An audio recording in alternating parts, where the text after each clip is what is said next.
This is the official preseason television partner of the San Francisco 49ers, KPIX 5. Tonight kicks off a new era for the 49ers. The way this organization is run from top to bottom, and obviously the weapons we have offensively, it's tough to beat. Trey Lance takes over as the starting quarterback. He's been everything they wanted him to be. I think that's why they gave him the keys to the franchise. Lance is ready to drive an offense with plenty of horsepower. Football, we're back. Woo! Montana throwing in the end zone. 49ers football. Right now on the KPIX Sports Network.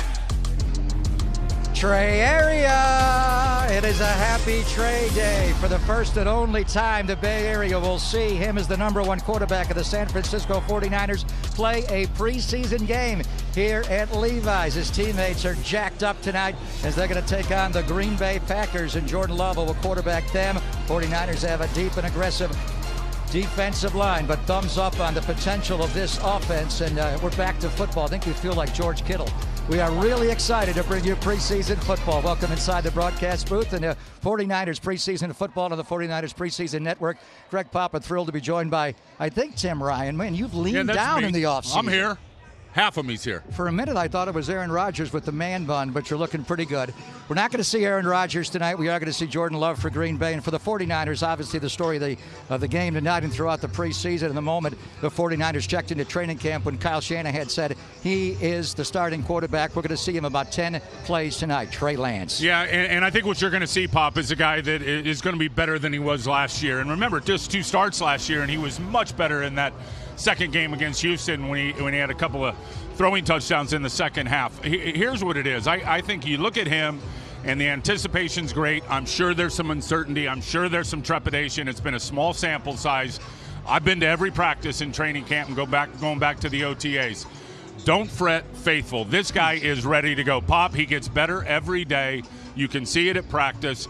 And when you look at what he's going to do, I think for this offense, he's going to bring 2 elements.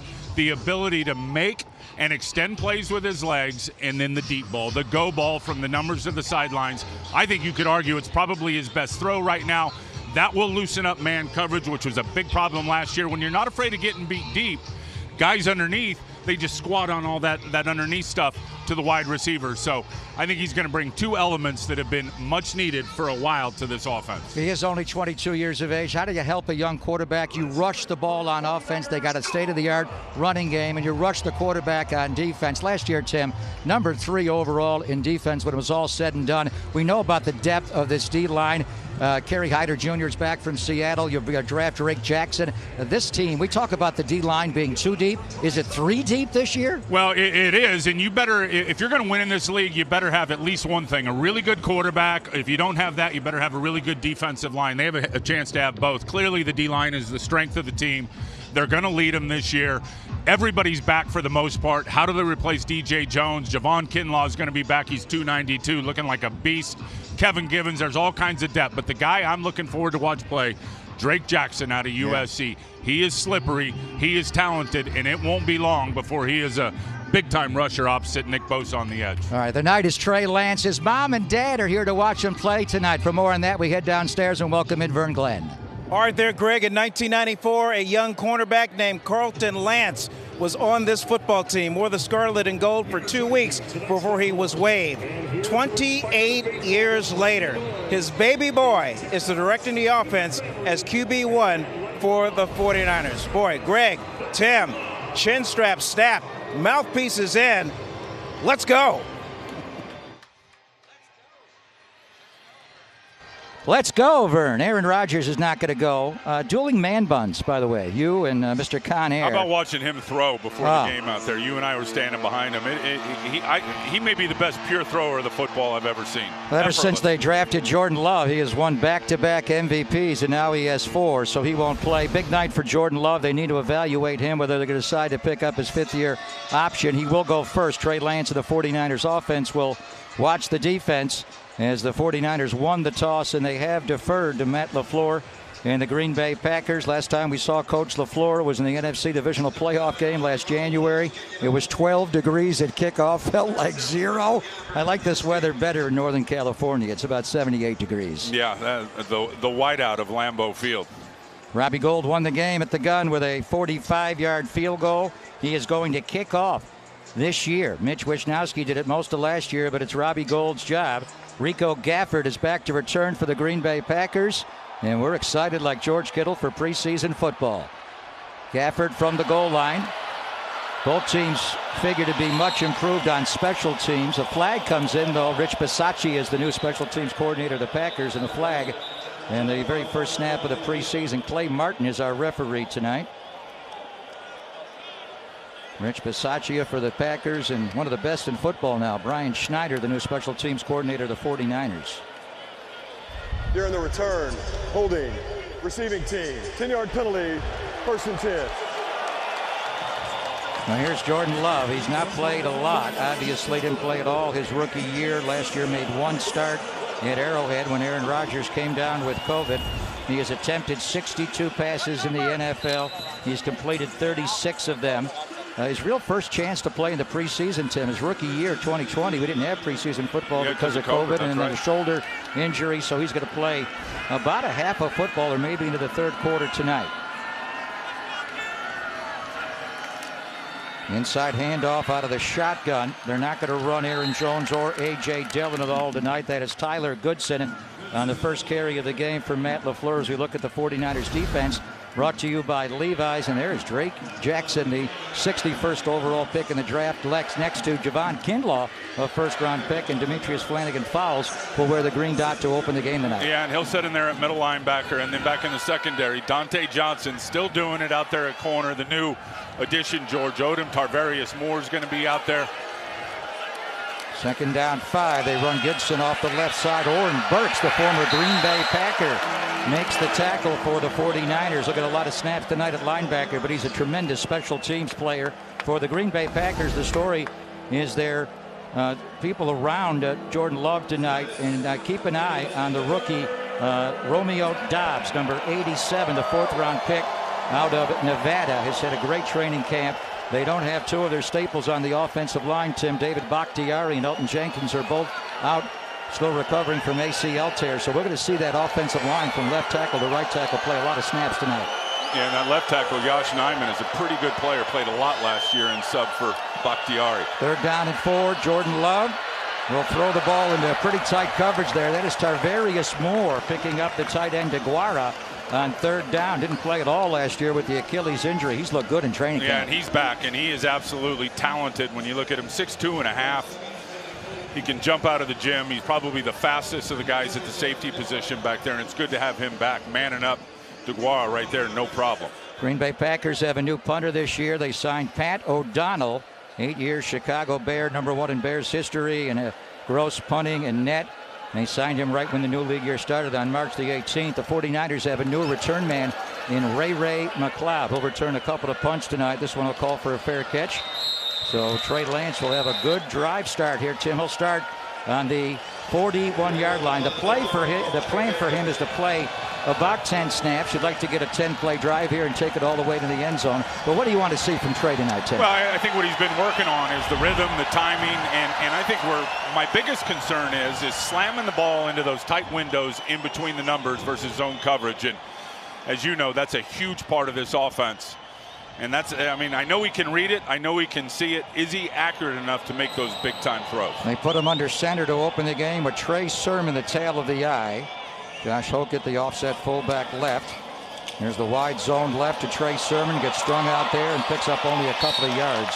So a big night for Trey Lance. Also a big night for Trey Sermon tonight, Tim. Yeah, and both of those guys have really been trying to keep each other accountable through this training camp. And I'm talking about mindset accountability and just being dogs 24/7, fired up for Trey Sermon. Really, what looks like is going to be the starting offensive line. 4 of the 5 are out there.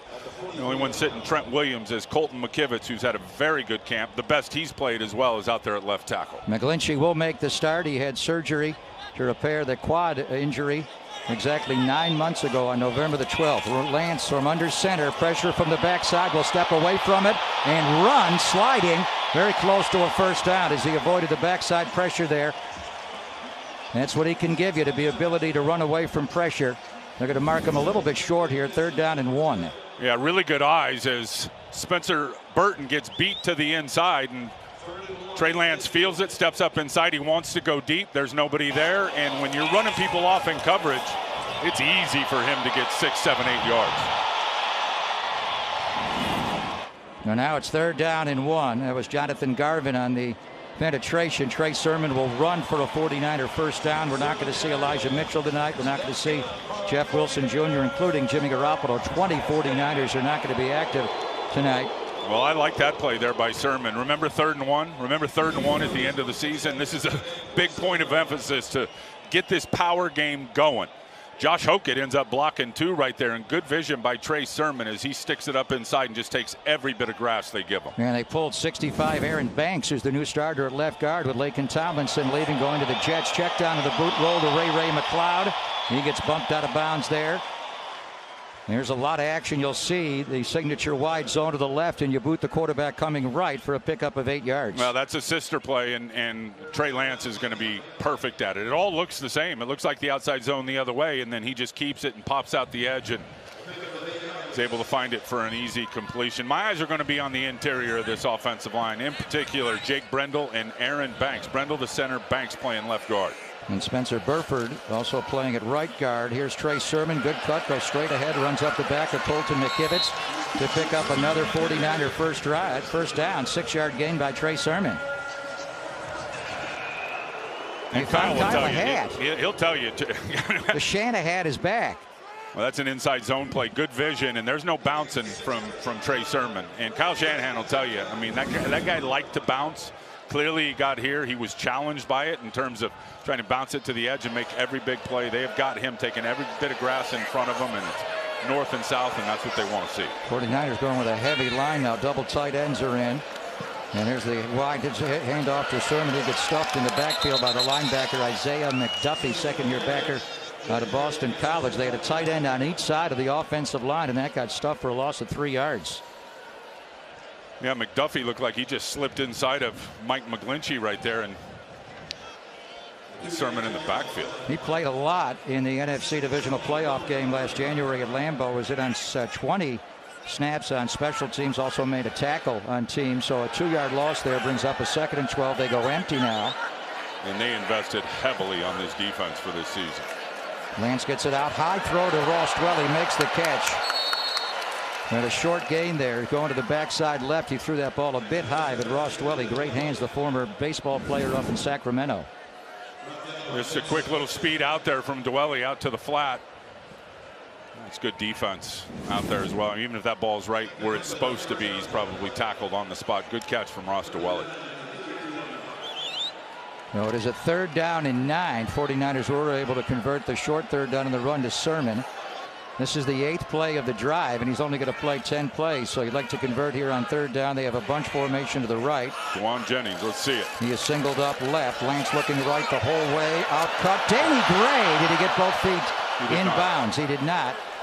And as Trey threw it a little bit wide to the sideline, the 49ers are going to bring Robbie Gould in for a 50-yard field goal attempt. Danny Gray is impressive. Maybe this ball comes out just a little bit too late as Danny Gray. There's just no room to work over there on the sidelines. He's got to extend up for it, and he doesn't even get 1 foot in bounds. But man, he has been impressive, Pop. Just watching him out of SMU, and I mean, he's not just track speed in terms of his ability to get up and go. He has been making some big plays in traffic with all that juice. Good snap by Tabor Pepper. Good hold by Mitch Wisnowski, and Robbie Gould right down the middle for an early lead with a 50-yard field goal. The playoff game ended last year with Robbie making a 45-yarder at the gun.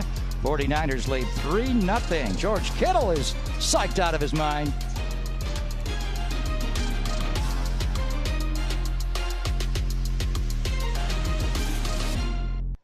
Tonight's coverage of 49ers preseason football is brought to you by Levi's, on a mission to change the clothing industry for good. Buy better, wear longer with Levi's. And Pepsi, official soft drink of the San Francisco 49ers. George Kittle not playing tonight. Trey Lance likely is done for the night. 5 runs, 3 passes on the opening drive. He was 2 for 3, hit Ray McLeod. The one to Dwelly left a little high. The one that probably Kyle will point out, and new quarterback coach Brian Greasy, was the outcut going right to Danny Gray where he missed him. Yeah, and that's the one that you need on the 3rd down. And I'll tell you, Brian Greasy to me has been really good for Trey Lance. And Rich Scangarella was a very good quarterback coach, and he was here, but Brian Greasy has stepped in, and I think anytime you're coached by a guy who's been in your shoes and has done it for a long time, as Brian did, I think he's been a huge asset for Trey Lance. He is throwing the ball so much better, Pop, than he threw it at the end of last year, and obviously he had that finger injury, but it looks totally different coming out of his hand. Robbie Gould will kick off. This is Amari Rogers back to return the kickoff for Rich Bisaccia. Had a very disappointing rookie year last year. He got popped as he crossed the 20-yard line. Big time tackle. I think that was Tavarius Moore who was down on teams, and also George Odom.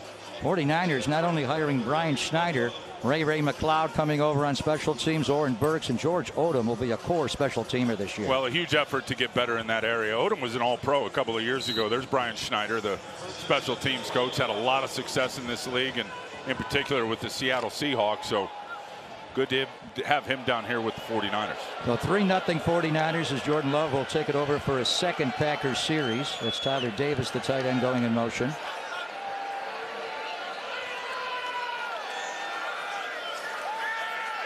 Checks it down to the back, and he misses Goodson. That ball's got to be to the outside shoulder, Tim. He missed him inside. So big night for Trey Lance, but almost a bigger night for Jordan Love, as they're going to look at him a lot this August. He's looking downfield and comes off late. It looked like maybe Kinlaw got just a finger on that, possibly, and that caused it to be a little bit off target. What'd you say? Kevon weighs 292? Yeah, and remember, I think it was November when he had that knee repaired.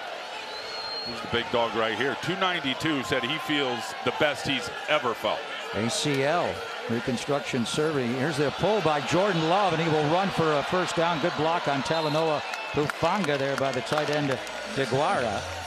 12-yard run there by Jordan Love. So zone read, and Tarvarius Moore, it's hard to say schematically who was supposed to get in there and get the dive, but Jordan Willis and Tarvarius Moore were both stuck. Both looked inside, and that opened it up for Jordan Love to get around the edge. DeGuara made a block, and also Romeo Dobbs made a block there on Ambry Thomas. 1st and 10 Green Bay on the 32-yard line. Goodson again, the inside cut, and a nice open field tackle made there. Well, you look at this offense, and of course Coach LaFleur, and there's so many of the same concepts that he deploys with the Green Bay Packers that the 49ers do here within their offense. And big part of it is wide receivers blocking downfield, going and digging out those safeties, as you just talked about with Dobbs. Well, Matt LaFleur, 3 years the coach of the Packers. They go 13-3, 13-3, and 13-4. Incredible run. Lost to the 49ers his first year in the NFC title game. Tom Brady and the Bucs the second year, and then last year with the 49ers in the divisional. Check down to Goodson. Blockers out in front, and that'll run for the first down. Tavarius Moore and Kadar Holman, who was starting at cornerback. He got Ambry Thomas at one corner, Holman at the other, which are Various Ward and Emmanuel Mosley not playing tonight. But the Packers have always run a great screen game. Yeah, and what do you do to real good pass rushing teams? Throw the screen game at them. The 49ers were in man coverage. You just have to make one guy miss, be able to pick up the first down. 23-yard screen there to the back. Tyler Goodson, the rookie free agent from Iowa. Of course, when Aaron Rodgers plays, the screen game a big part of their offense with the great Aaron Jones. And they're looking for A.J. Dillon to be more involved in the pass game. He was much better last year. Shot down the right sideline, Romeo Dobbs. And a bit of an overthrow. Holman on the coverage there, but Dobbs got behind him, and Jordan Love overshot it. And it looked like Kadar Holman just tripped up a little bit.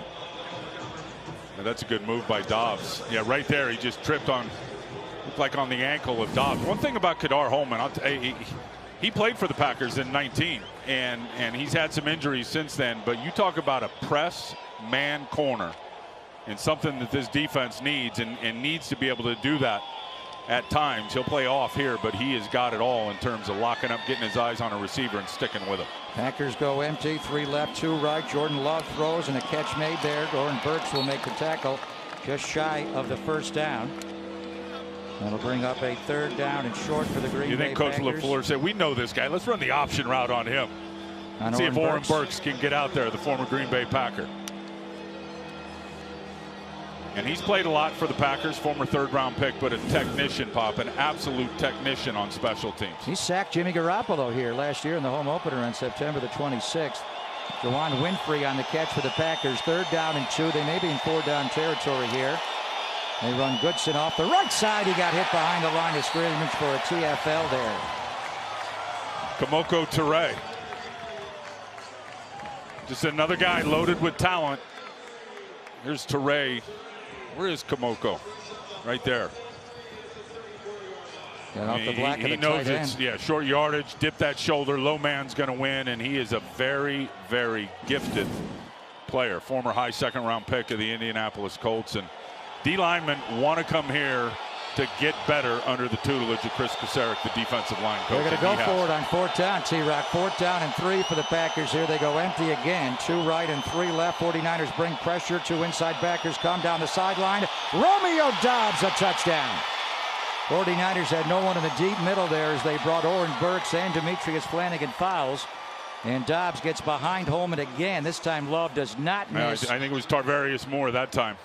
34-yard touchdown. Tarvarius tried to come over from safety later as they blitz the 2 inside backers.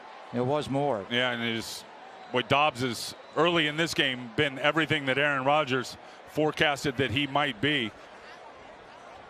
He's able to run by Tarvarius Moore. I'd like to go back and see the beginning of that play and what happened, how he got through him so fast. What was the coverage on the play? He had a safety covering the deep side of the field there. Mason Crosby begins the year on PUP, so Gabe Burkich, a rookie free agent, actually was signed by Minnesota, then waived, and they signed him. He played at Oklahoma. Mason Crosby will make the first game of the year against the Vikings, and I think Romeo Doubs will as well. He is impressive.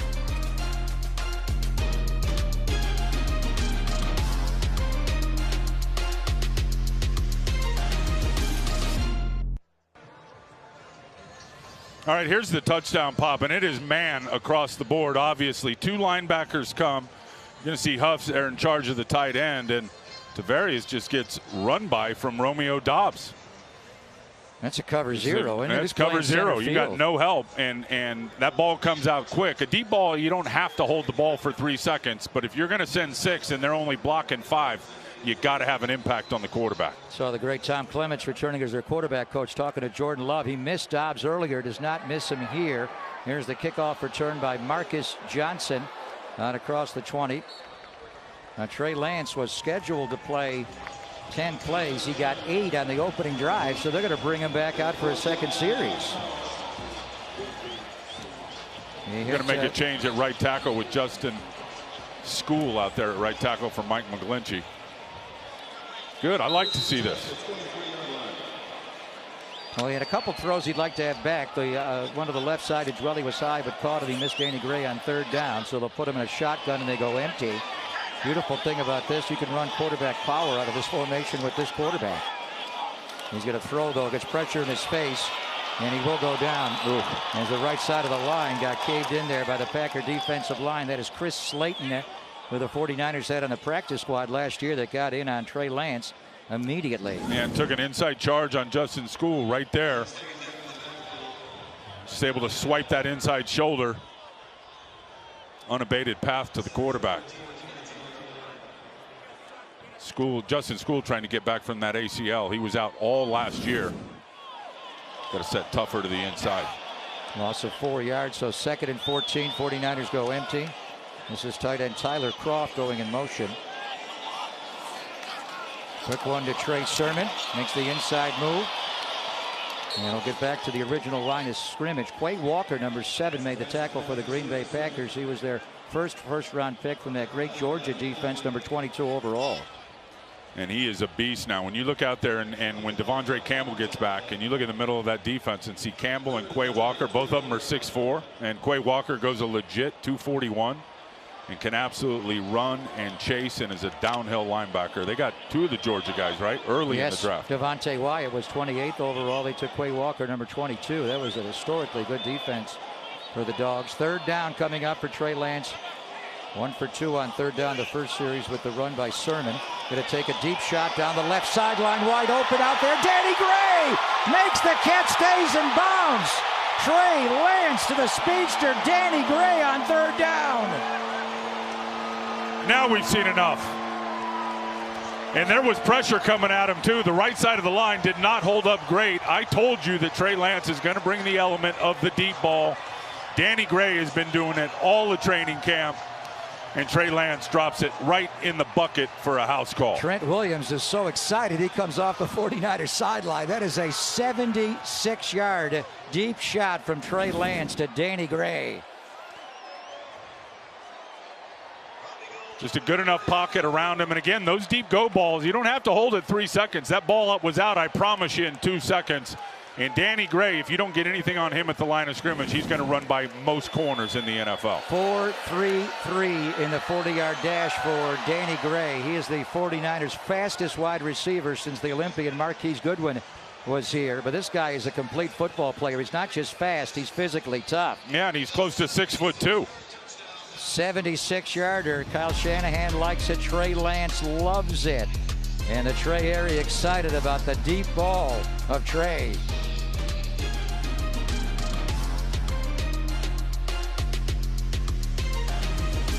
Kyle Shanahan talking over that 3rd and 9 play as Trey Lance just moments ago goes deep, 76 yards, and the ball was in the air a long way there to hit Danny Gray right in stride. What a throw. Probably was in the air longer than it took him to get the ball off. Timing, rhythm, all the things that have been showing up over the last couple of weeks, and I think he liked that matchup. I think he saw Danny Gray out there matched up against the safety and said, we'll take our shots. 4-3 flat. No problem. Yeah, Great job by Gray. Dallin Levitt, the safety there, so Kyle got even with Matt LaFleur. There's such great values. Great return here by Amari Rodgers. Robbie Gould has the angle on him with the boundary there. Runs through Robbie Gould. And he's into 49er territory. Not a good rookie year last year for Amari Rodgers as a kick returner, punt returner, or wide receiver, but he ripped off a 51-yard return this time. Well, if you're Ambry Thomas, you've got to keep this thing contained, and you got to make this tackle. I mean, Amari Rodgers is, if you watched him in college, you can tell he's an electric returner. And then Robbie Gould, I don't want to see Robbie Gould getting his head turned like that. No. That's probably the hardest Robbie's been hit in a while. It's Amari Rodgers goes down, but you don't want to see that out of Robbie. He's got to put his head down there and take a shot. And the plan is, Brian Schneider told me before the game, Robbie Gould is going to kick off this year. Mitch Wisnowski, a very good tackler on kickoff, but Robbie's a better kickoff guy. Jordan Love gets wide on Jordan Willis, and a drop by Romeo Doubs this time. Good action by the quarterback there, and the rookie flat out dropped it. It's about as good as you can do if you're Jordan Love, because he's trying to outrun Jordan Willis, and he holds it just long enough that Tarvarius Moore is going to come up and try to engage with him, or excuse me, Darquez Denard, the nickel corner there, and Dobbs just dropped it. Well, you see the commonality in the two offenses. Of course, Matt LaFleur, Green Bay's head coach, was with Kyle for a number of different stops. It's the same wide zone and all the boot and waggle movement of the quarterback off of it. 2nd down 10 for Jordan Love. 4-man rush. Starts one over the middle to Dobbs. This one he catches near to a first down. Warren Burks, the former Packer, in on the tackle. Good throw there. Man coverage. Demo Lenore. Oh, that's a good catch up on the shoulder pad, and Love rifled that. Diamondor Lenore did not play the last series. It was Kadar Holman. Now the two young corners are out there. Ambry Thomas from Michigan playing at right cornerback on the offensive left, and Demo Lenore playing on the other side.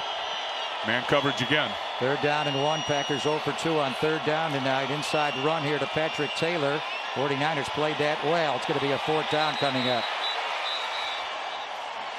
Javon Kinlaw got in there along with Kerry Hyder Jr. back in the red and gold after a year in Seattle last year. And Kevin Gibbons got the party started up inside. Kerry Hyder, and it's so good to have him back. He was completely, just watch Kevin Gibbons get in the backfield. It's that last surge at the end. But back to Kerry Hyder. He was so good here in the COVID year and had the 8.5 sacks, whatever it was. Chris Kasarik knows him very well. Played, I think, completely out of position up in Seattle last year. They had him up about 300 pounds. 4th down and 1. Their throw And it's DeGuara, the tight end, who has the catch and the first down. Darquez Denard, the 49er nickelback, on the tackle. First down, Green Bay.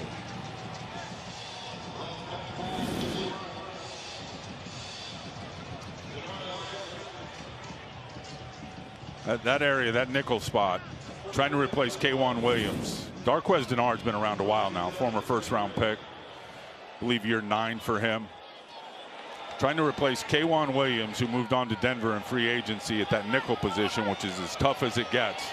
Right now it's Denard, and I think Sammy Womack, the rookie, is battling him. Now we're going to see him later. Jordan Love now going to roll right. Again, DeGuara, the tight end. Orton Burks, the former Packer, and Darquez Denard makes the tackle. Denard was in that 2014 draft class. Jason Verrett was in that. Jimmy Ward was in that. Dante Johnson was in that. He saved the 49ers season with the 18 snaps he played the last game of the year against the LA Rams at SoFi. That's right. Had to go in and play nickel, and just had to learn the entire defense the week of the game. Well, that game, remember Robbie Gould had to punt. Kyle Juszczyk had to hold. That was one of those crazy games. Came from 17-0 down to win in overtime and get a playoff spot. There's the toss to Goodson, cutback run, good one. Big hit by Talanoa Hufanga. He's going to get flagged for it, though. That's a helmet on Talanoa. He doesn't know it yet, but he got flagged from the back judge.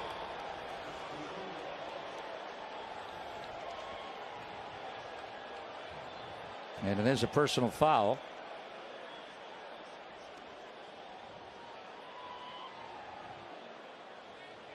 Clay Martin is our referee tonight. Was an umpire in the NFL's first year in 2015. Elevated the referee in 2018. During the run, personal foul, face mask, defense number 45. Well, they didn't get Huff. No. They got Flanagan fouls for a face mask. Interesting. I was thinking to myself, how'd they get Hufanga when you hit a runner? Let's see. Yeah, you hit him clean. He's not defenseless. You're right. He's not a. No, you can't do it any better. Yeah, you're right. He's a runner, so it's not the principles of a defenseless receiver. Where's the flag on 45, though? Never saw that. Demetrius Flanagan fouls playing at Mike linebacker. How was it a face? It should have been illegal hands to the face if, in fact, he had somebody else's grill. So it's first and goal from the 9-yard line. Another flag. It is the first preseason game. That is somewhat typical. Drake Jackson playing on the 49er defensive line, number 95. Let's keep an eye on him. Their second-round pick, the first one they had this year, 61 overall. Illegal shift. Offense. Number 81 and 88 were in motion at the same time and did not reset prior to the snap. 5-yard penalty. First down. DeGuara and Winfrey both moving simultaneously. You like Drake Jackson. Oh, I do, and not just because he's a USC Trojan, but I think, look, if USC was playing great ball over the last couple of years while he was there, I think he easily would have been a first-round pick. He has got rare skill sets, and I hate to say it, but I always try to link guys up with a body type as someone who's done it before in the NFL. I think from a body standpoint, the way he's slippery with that pad level, he is a young Bruce Smith. Whoa, the all-time sack leader, ball in the air and intercepted, and running back the other way, McCray Ball. Marcelino McCray Ball has good speed. He'll take it out across midfield, still going, and he's inside the Packer 40-yard line.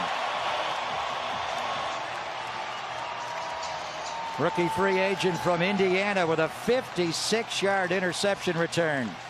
And he is put together now, probably the fastest in terms of running a 40-yard dash out of all the linebackers, and he has shown up as a rookie college free agent. Obviously makes a huge play there on the tip, up in the air. He's in a good position.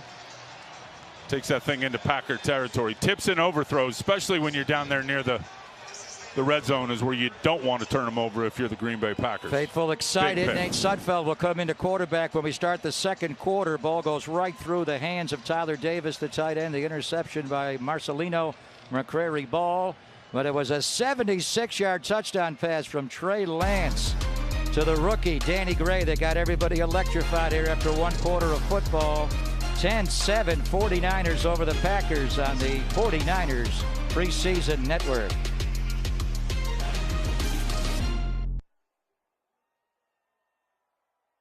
All right, alongside is Fred Warner, who normally would be in pads making plays, but I know one thing you love. You love turnovers. How about that 56-yarder? Oh, we love that. We love that. You know, we always say tips and overthrows got to get those. So that's exactly what happened right there. Super happy for my rookie, Marcelino, getting that one. Super special moment. Fired up.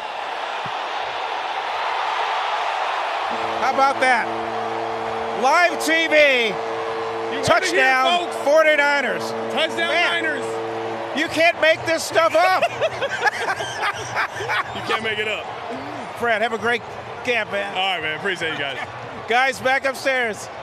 Let me hear the touchdown call, Vern. Touchdown, Ray Ray. Ray Ray. How about Nate Sudfeld? First ball, he comes in, he goes deep. Yeah, and a perfect throw. And what I love, happy for Sudfeld, but two guys with the go route touchdowns are two new additions to this offensive football team. And they both have one common denominator, that is speed.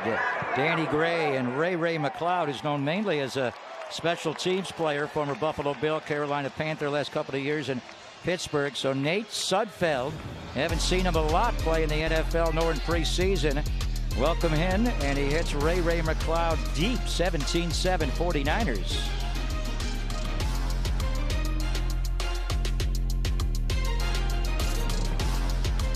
Watch this wicked move on the touchdown from Ray McLeod. He's in a tight split right here. Rico Gafford's got him. The safety is going to get occupied right here by the tight end, and watch, it's an out and up, and he just shakes Gafford to the ground. He falls down. Little out and up. Woo. Beautiful move.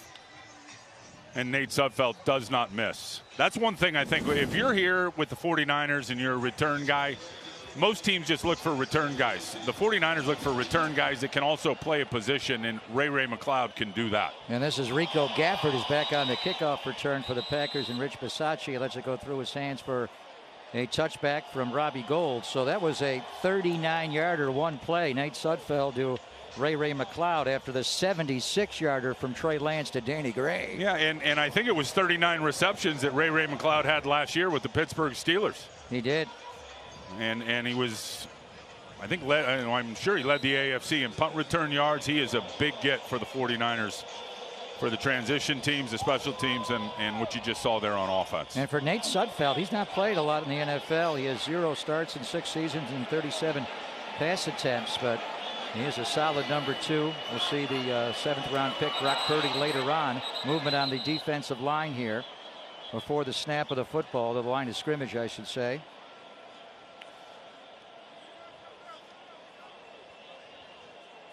Which way we going on Clay Martin's crew?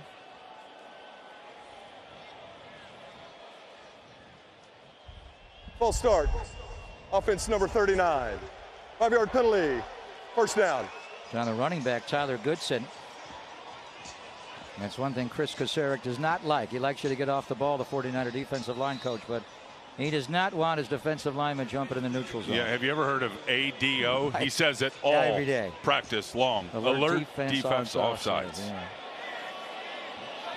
He says it on every single snap, but he wants his guys to get off. See how they get off the ball here. It's Drake Jackson, number 95. Romeo Dobbs with the catch. Oren Burks has been active as the linebacker. Ambry Thomas makes the tackle there. Good eyes by Ambry Thomas. Just seeing that ball was thrown quick, turned the go route loose, and came up in hard run support with Oren Burks. Oren Burks will be a core special teamer, the former Green Bay Packer, but he will play. He'll be up on game day, Tim, so he's certainly going to be a backup linebacker. He'll be on the game day list of who's up for the football game. And I remember him coming in here last year in the home opener and sacking Jimmy Garoppolo. When you remember how the challenge at the end of last year, especially in the big game in the championship, with Aziz getting hurt and Dre Greenlaw. There's what a tackle there by Demetrius Flanagan Fowles, who was wearing the green dot as a middle linebacker, the former safety. That was a textbook form tackle. Flanagan Fowles will tattoo you. What I love about him, and watch him just get up inside on this little pump draw and just light it up. Perfect. Head up, grabbing the back of the legs and driving through.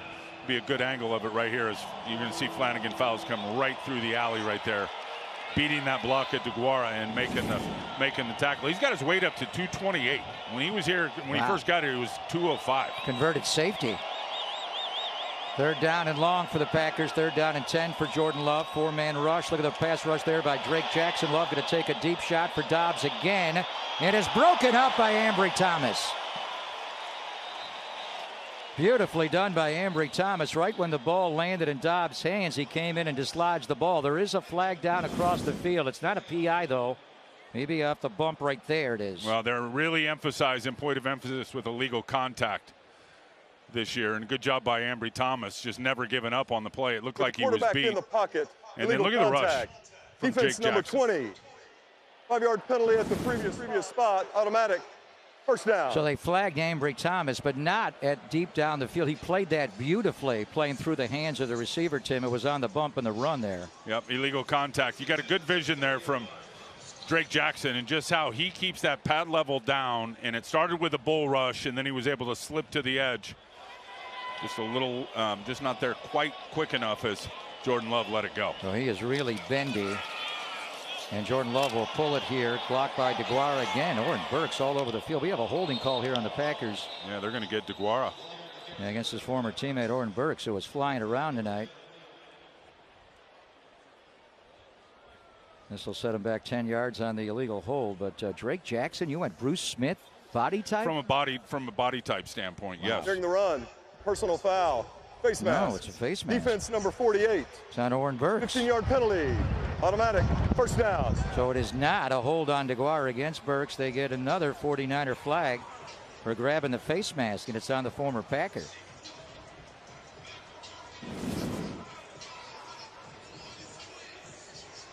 Yeah, right there against DeGuara, you see him pull. Just pulled it down.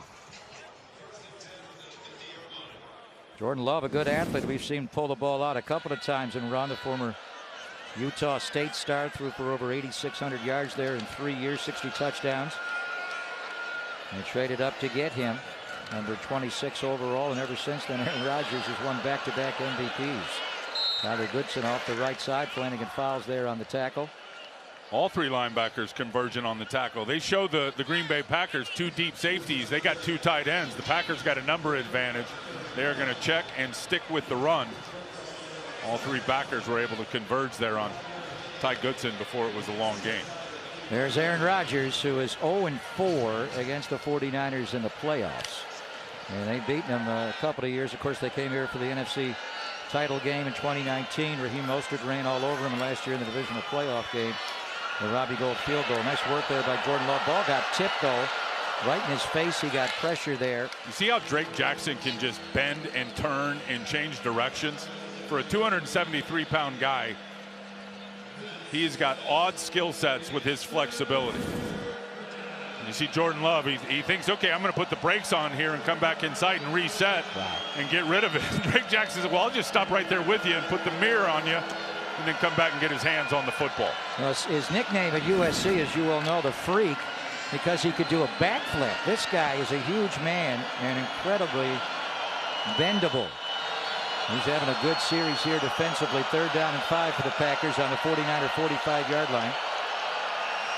And have a 2-by-2 formation for Jordan Love. And Romeo Dobbs makes the catch right at the yard to gain. That's Sam Womack on the coverage. I think he tackled him short of the first down. Sam came down with the football. Got man coverage. It looked like it was zone. Then they switched. Yeah, here we go. Man coverage, and he's just going to pick him up. Sammy Womack, he's working that thing the whole way. That ball was coming loose before he was down. And a challengeable play there. Sam Womack, who is a rookie, round 5 pick, number 172 overall at Toledo, very much in the mix to be a nickelback. He's impressive now. He just used those long arms right there. A good illustration how he can get his hand up in there. That ball was coming loose. Kyle Shanahan saw what you saw and was alerted upstairs to challenge. So we'll see which way they go here. You're saying Womack may have pulled that ball away from Romeo Dobbs. I think Dobbs had it initially, and then on his way down, the ball is moving right there. It looked like before anything was down, and Womack ended up with it. Clay Martin talking it over with Kyle Shanahan. Yeah, that's a loose ball. Kyle was looking at the replay on the Jumbotron. Yeah, he takes it right there. I think that's an interception. Now Ty goes to the receiver. So once it bobbled, who do they think had it first? the other part of the play is Womack inbounds, or does any of his body part roll out of bounds before he has possession?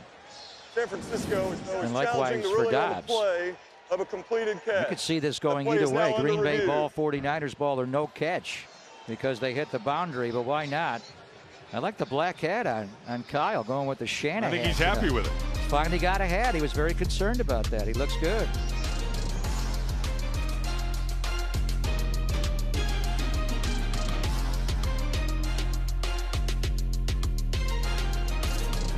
Clay Martin giving it a long look, and of course he's being instructed on what to do with this call from the replay review in Manhattan. Does Dobbs catch it? Does Womack catch it, or no catch by either? No catch there. His ball is still live. Ball is still live. Is it simultaneous possession? And then watch as they roll over. The ball hits the ground, it looks like. No, Sammy Womack has it the whole time, I think. Right there. Well, let's see. We don't have a good replay. Let's see this angle and see the angle.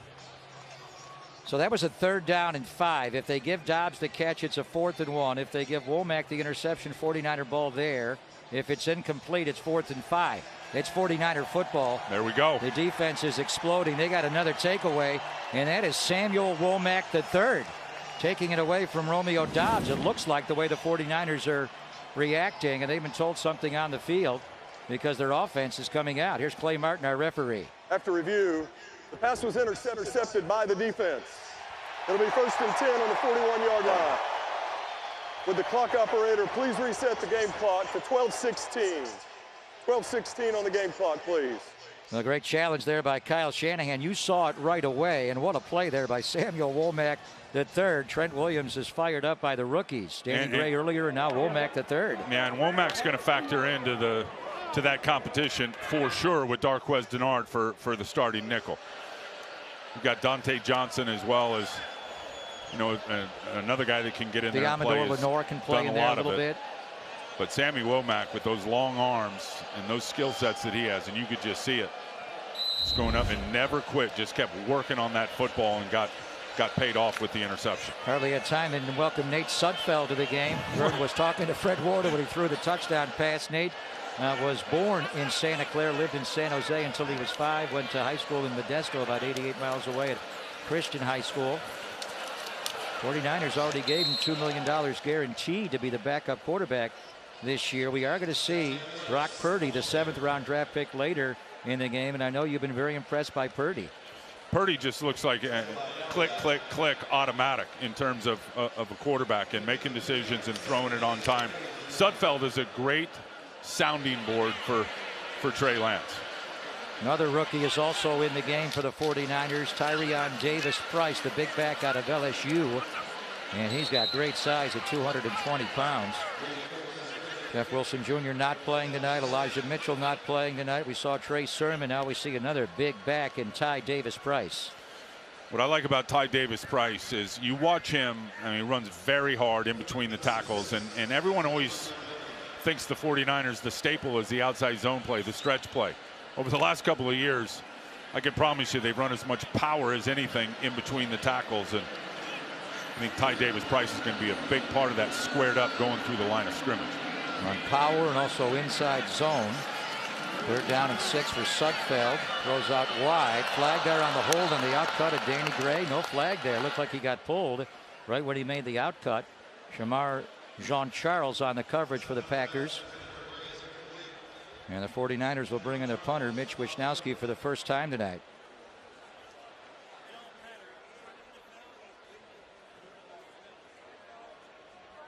No flag there at all. Well, there was some a little bit of tight coverage there on the outcut by Danny Gray.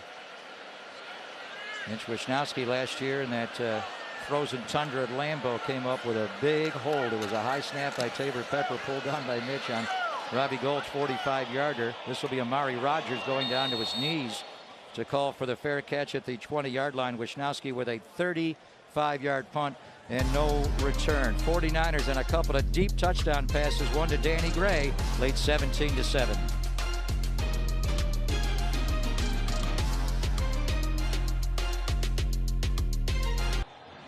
Well, he wears number 95 with the 49ers. At USC, wore number 99, and he was the 61st overall pick in the draft in 2022. And we go back to 1990, number 99, horse collar.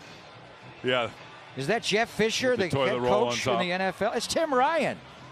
And you were the 61st overall pick in the draft. And as soon as he was drafted, and I saw that name pop up, I said, I hope he lets me mentor him just a little bit.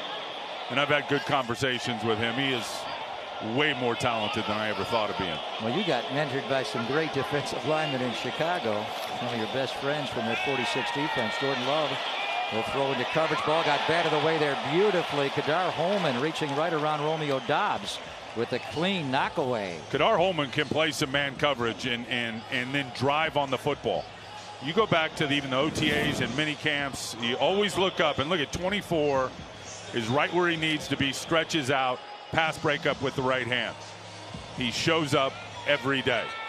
And I think, I don't know if they anticipated him being as active as he's been, but it looks like they hit it on him with the guy who's going to have a chance to make this team.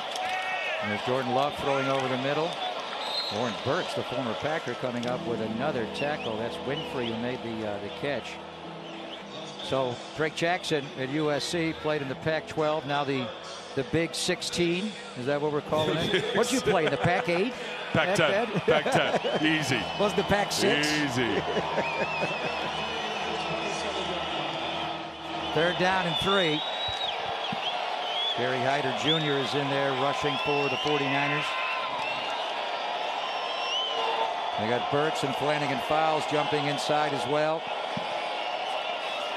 They bring pressure. Love. The high ball got high, and it is caught by Winfrey on the ricochet away from Ambry Thomas. This tip and overthrow, not interception, taken down by Winfrey for a gain of 11 on 3rd down. No, a really good job in tight coverage by Juwan Winfrey. And Ambry Thomas, you're going to see it here. He's going to come inside. Ambry's going to drive on it. Oh, he pushes through him. Pretty heavy right there. And then Ambry, they're both fighting for it, and Ambry swatted at it for the 2nd time on the rebound, and Juwan Winfrey came down with it. Winfrey is good size. 2nd-year wide receiver from Colorado, was drafted by Denver. He's 6'1", 210. They got Alan Lazard and Sammy Watkins, Romeo Doubs, the veteran Randall Cobb. They're going to find a way to pick up some production in the wide receiver room with Devontae Adams leaving and going to the Raiders. Goodson gets wide. Degaro, a good block to tight end and a kick out. And he picks up about 5 yards. Well, that was a shock, huh? That they traded Devontae Adams to the Raiders in the offseason. Yeah, he is going to be a huge shot in the arm for them. But Aaron Rodgers, I remember when Devontae Adams first got to Green Bay, and do you remember I think it was a Monday night game, and he didn't beat the corner underneath on a slant route, and everybody was just ripping the young Devontae Adams, and Aaron Rodgers turned him into an all-pro. They had 169 targets last year, Tim. That's 10 a game that they've lost. Something tells me he'll find one of these young guys, too. Ambry Thomas came out of corner blitz. Drake Jackson running down Jordan Love. A flag is down. 2 flags are down. That's a rare outside corner blitz the 49ers called up there from Ambry Thomas. Offense number 67. 10-yard penalty. Replay 2nd down. Jake Hansen called for the hold. On Akeem Spence. Yeah, you see he's got a hold of his jersey right there.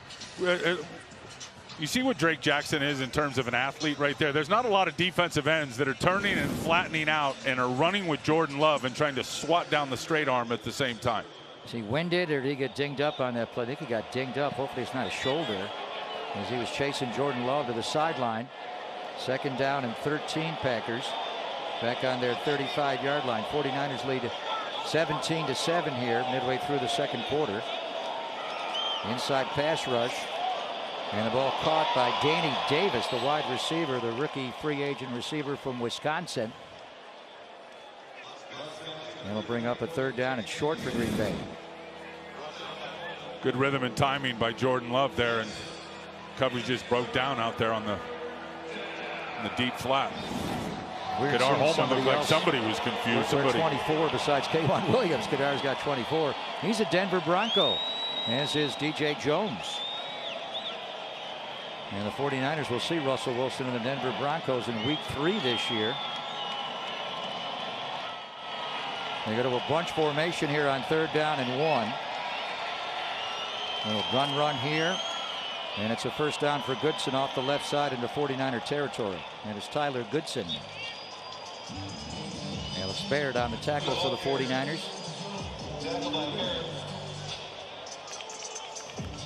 Matt LaFleur, like Kyle Shanahan, not only the head coach, but he calls all their offensive plays. And they were together going back many, many years at 3 different stops in the NFL. Let's head downstairs and check in with Vern Glenn. Vern.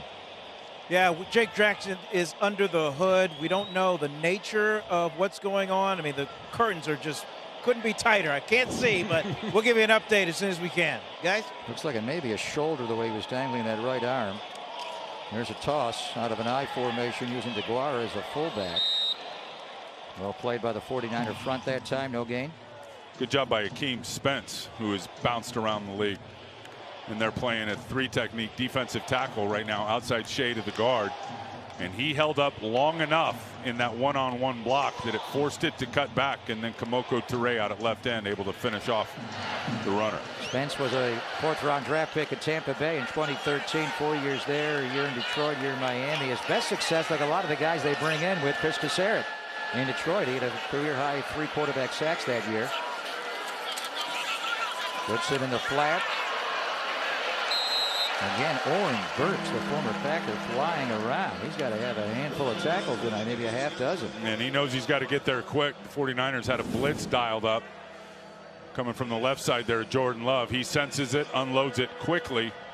But Oren Burks is there to rip Goodson down by the waist. And he was a round 3 pick of the Packers in 2018. Made 7 starts there. But really, it was his ability on special teams is why the 49ers wanted him, and they wanted George Odom, and they wanted Ray McLeod. 9th play of the drive for Jordan Love and the Packers. They're facing a 3rd and 9, 2 for 6 on 3rd down so far tonight. And a trip formation left. Looks that way, throws over the middle, intercepted. Another one for Samuel Womack III.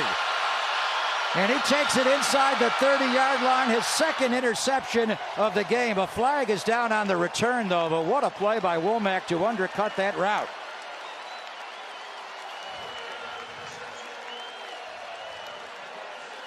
Showing 2 deep safeties, but playing man coverage underneath it. And Sammy Womack has his eyes on it the whole way, undercuts it, and just rips it. Good use of the hands for to an the face. interception. Green Bay number 67. That penalty's been declined. Result of the play is an interception. 1st and 10, San Francisco. Another flag on the right guard, Jake Hansen. So the entire 48-yard return he will get back coming the other way. Jordan Love couldn't get him on the ground. I love the fact that he turned and got right in the hip to undercut that on Amari Rodgers, but turned and put his eyes on the quarterback. He just went up and captured that football. Well, a good night for the rookies. Danny Gray looks really good, and then Samuel Womack III with his 2nd interception. The first one he just pulled away from Romeo Doubs. This one he undercut the route. So two different incredibly good plays. 49ers inside the red zone. It is a roll by Sudfeld to the right. It's Ray McLeod. And he'll take it inside the 15-yard line. Ray scored a touchdown earlier tonight on a deep throw from Nate Sudfeld. Little nod out and up move and shook the corner to the ground. Corey Undlin, the 49ers defensive backfield coach, their cornerback coach, really loves Samuel Womack III.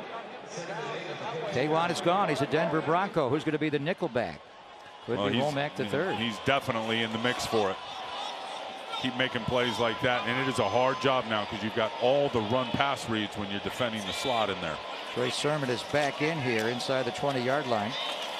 Breaks a tackle and takes it inside the 10-yard line. That'll bring up a 3rd down and short.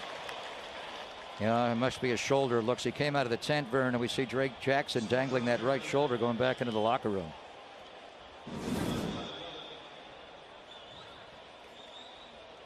Burford, good block just driving inside. Him out. Yep. Kick out by Justin School at right tackle. Nicely done. Burford's got a real chance now to really take that right guard position. Of course, Daniel Brunskill has been instrumental in there. See how that battle works. Danny Gray goes in motion. High snap from center. Inside handoff to Sermon. They're going to lose yardage there. Let's see what Kyle does. It'll be 4th down. He'll bring in Robbie Gould to kick the field goal. High snap from center and immediate penetration from the Packer D-line. Yeah, Heflin inside of Justin School. See 96 right there, gets rid of School, and then just reads a little cutback there from Trey Sermon, squared up, great position to make the tackle. So Robbie Gould, who opened the scoring with a 50-yard field goal. This is essentially an extra point distance, 31-yard distance. Tabor Pepper will snap, and out of the hole to Mitch Wisnowski. Robbie Gould drives it right through the uprights. He has made 420 field goals in his NFL career, the 11th most in history and second most in 49er history behind Ray Wersching at 134. He's got 2 tonight, and he's got 2 tonight as well.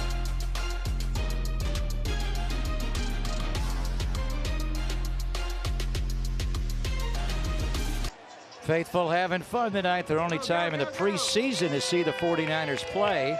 And the next time they will be here, the home opener against the Seattle Seahawks minus Russell Wilson. So be there as the 49ers kick off their new year, September the 18th against the Seahawks. Limited season tickets are still available. Secure your seats at 49ers.com. In about a month's time, Tim, Soldier Field back to Chicago for you against the Bears. Seattle comes in, and then we'll see Russell Wilson in week 3 on Sunday Night Football in Denver before the showdown with the Rams in week 4 on Monday Night Football. Robbie Gould, after the short field goal, picks up another touchback. So Robbie will be excited as you will, going back to Chicago and playing the Bears in the season opener. Yep, and Coach Hightower is a special teams coach there now, who left here and was replaced by Brian Schneider. Good thing Robbie's all right, though, after taking that shot on that long kickoff return. That scared me a little bit. You don't want to see Robbie Gould taking those kind of head shots. Yeah, almost in the preseason, you wouldn't mind covering kickoffs with 10 guys. Just kick off and then get out of bounds.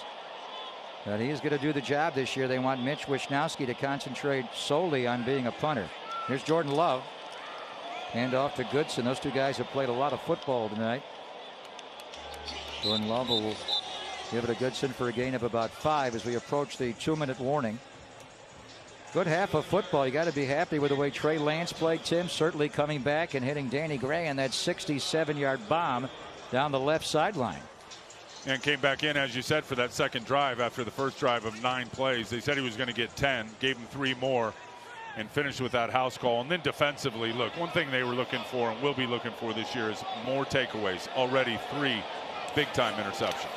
Oh, what a penetration there in the backfield. That is the stuff in the backfield, beautifully done there. Robert Kimdichie, who has changed numbers. He was 50 in the preseason, wearing number 96 tonight. Former first-round draft pick of the Arizona Cardinals, and he gets off the ball fast. Nobody blocked him. That just helps. Slips underneath the right guard, and you love it. You never know when your number's called, and that's a good call by the defensive front to spike that front up inside to the A gap, especially when that right guard was trying to reach and get on the outside shoulder of Robert Kimdichie, and he gets underneath it and blows it up for a big TFL. We're going to hit the 2-minute warning here. Kimdichie, 3 years in Arizona, a year in Miami. Last year back to the NFC West, played in Seattle, and he gets off the ball fast. So after Kimdichie's stuff, Jordan Love and the Packers will face a 3rd down and 10 here as we hit the 2-minute warning. Just got that new jersey today. He was wearing 50 throughout training camp. So Robert Kimdichie, he's got a lot of energy. This guy celebrates nonstop. Put it back in the holster and see what you do on 3rd down. It's the #1 place in the league for Trey to be. Mm-hmm. This is as good of a, this is an innovative offense. You've seen what Kyle's been able to do. He can create open receivers, and Trey can find them. Mm-hmm. He can process. I'm highly confident of all that. It's just he needs to now refine the delivery. That is the great Steve Young talking to Vern Glenn up in the Celebrity Golf Tournament up in South Lake Tahoe. And he's right. Without a doubt. And he did come by the facility here, and he did visit with Trey Lance. Of course, we had a conversion from Alex Smith to Colin Kaepernick, but the big one here was early 90s, going from Joe Montana to Steve Young. And Trey Lance has a lot of the same skill set of Steve Young. And I would think that, again, he sees it. I love his aptitude and how he can read out and process quickly. The question is can he repeat accuracy into those tight windows? Jordan Love, a flag goes down on the play. He gets tackled by George Odom. See if they got the Packers for an interior line hold. That was a 3rd down. There's actually 2 separate flags thrown on the play. And you know, slamming it in between the numbers in Kyle Shanahan's offense, you got to have that accuracy, fitting it into those tight windows, and they got to be on time. Again, I know Trey sees it and how he processes it. Does he have the accuracy to routinely put it in there? And that's impressive, the fact it's so young and with so limited snaps. Only threw 300 passes at North Dakota State. There are and 2 didn't throw fouls on much the in play, high school. both by the defense. Holding, defense number 20. That penalty's been declined. Holding, defense number 24. 5 yards will be added to the end of the run. Automatic. First down. Well, they got each corner. Ambry Thomas declined. And Kadar Holman got called for it as D'Amico Ryans looks on. Boy, what a first year he had last year as the 49ers defensive coordinator. Despite all the injuries in the secondary, they wound up, and they started playing better and better and better after the Arizona game here on November the 7th, Tim. They wind up 3rd in the NFL in total defense last year. Incredible job by him, and probably could have been a head coach. The Minnesota Vikings are somewhere else, and he turned down an interview with them. Delighted that he stayed here. Yeah, the Vikings wanted to bring him in for an interview, and he declined. He wanted another year as being a defensive coordinator. It's Sam Womack come up in the run game there from nickel. Jordan Willis. Kevin Atkins, Jordan Willis, tough at the point of attack. Bad ball there by Jordan Love. That was on the wrong side of the running back, Patrick Taylor. Jordan Willis, of course, had a huge block punt last year in Green Bay. He was wearing number 94 when he had that block. Arguably the biggest defensive play in 49er history. Talanoa Hufanga with a scoop and score. He's wearing 75 this year. Not a good throw there from Jordan Love. This guy had to spin all the way around to try to corral it. Yeah, Jordan Willis, that was I mean, obviously the game-winning play. They didn't score a touchdown in that game against the Green Bay Packers. That wasn't even a called block. He just decided he'd read the center, and center's keeping his head down too long. He's going to get that long arm and get it in front of the punter's leg. There's 75 with a good push inside, but over the middle on a 3rd down. It is caught by Toure. That is Samori Toure, the rookie round 7 wide receiver from Nebraska, picking up 23 yards. A flag is down on the play. Did they hit Jordan Love after he delivered the ball? Here's Clay Martin, our referee. Prior to the pass, legal use of the hands to the face. Defense, number 77. Penalty's been declined. Result of the play is a first down. Another defensive penalty called on Kevin Atkins there. There he is, 77 right there. Good push from Jordan Willis, 75. And you can see the offensive guards had snapping back. Kevin Atkins never let go, and a huge void in the middle of the field for an easy completion. Jordan Love right over the top, though. 6 feet 4 inches tall, goes about 220 pounds. They have to decide if they're going to pick up his 5th-year option in the offseason. So tonight and the other 2 preseason games are important games for him. He's going to go no huddle here as we approach a minute to play in the first half. 20-7 49ers. See how he holds, runs the 2-minute drill. They go to a 2-by-2 formation. And again, a little wide of the back in the flat. He misses Patrick Taylor. Those are layups in the NFL you got to hit on. You got to make those. He missed inside to the back left, and now he misses too much outside here to the back going to the right. That'll bring up a 3rd down. And he doesn't like those numbers. 50% completion percentage and 3 interceptions. And that's Did about have a what great he's done. touchdown throw to Dobbs early in the game. Their only touchdown over Tarvarius Moore. And that was after he overthrew him earlier in the game. He's 36 for 62 in the NFL. And at Utah State, he was a 61% passer. This one's caught, and it'll be a Green Bay converting on 3rd down and a touchdown. Davis takes it right down to the goal line. That is Danny Davis, the rookie free agent wide receiver from Wisconsin. A 33-yard touchdown there. Yeah, and he had his eyes on the ball, and Kadar Holman did not. It's going to be over here to this side. Just on the break, he never picked up the ball. Made a great adjustment, located the ball, and just slipped right underneath Kadar Holman. When you're in man coverage, your eyes are on the receiver. And Kadar Holman turned his head late to the inside, but the receiver had already broken it off to the inside. He had that ball the whole way, and Holman never really saw it till it was too late. Well, it's been a first half of explosive plays. Some has been defensive breakdowns, frankly. The 3 interceptions by the 49ers, 2 by Samuel Womack III. McCrary Ball got one. The 2 deep touchdown passes, 1 to Danny Gray and 1 to Ray McLeod. D'Amico not going to like that as far as the defense giving a bust there. And Gabe Burkich is going to be kicking tonight for Mason Crosby, who's on the pup list with a knee injury. They got a handful of guys on the pup list. We mentioned their tackles are both out, Bakhtiari and Elton Jenkins. Robert Tunyon, the good-looking tight end.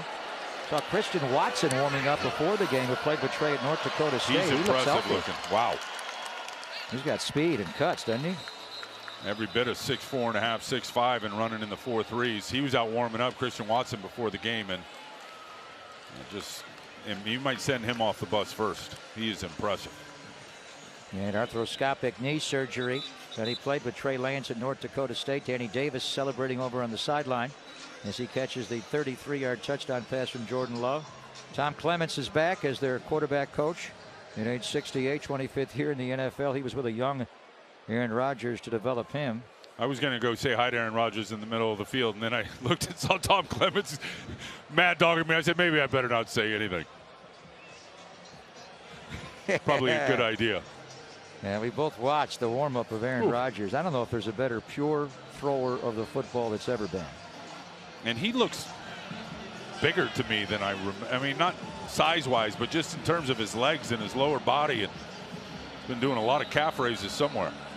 And always on his toes. You know, it's interesting. He had that high setup with Coach Tedford at Cal. He held it by his ear. They had to rework his mechanics. He hardly played. Burkich is going to kick this ball. Oh, Hasty should have let that ball go out of bounds. That is a mistake by Jermichael Hasty, which will cost the 49ers about 35 yards. And he tried to, but he touched it before his leg was out of bounds.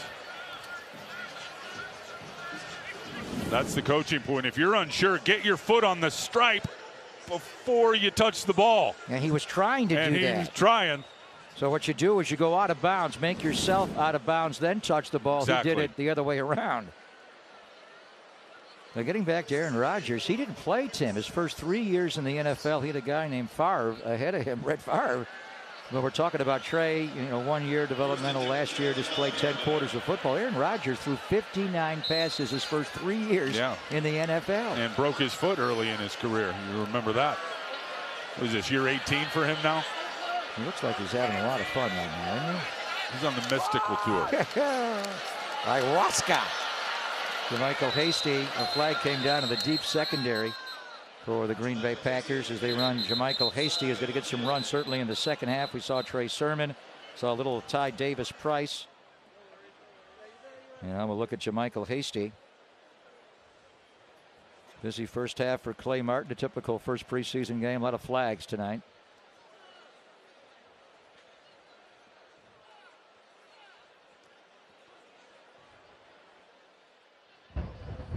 Personal foul, face mask, defense number 57, 15-yard penalty, automatic, first down. Ray Wilborn, the linebacker, called for it. It's got to be hard for these guys in terms of live action in full pads.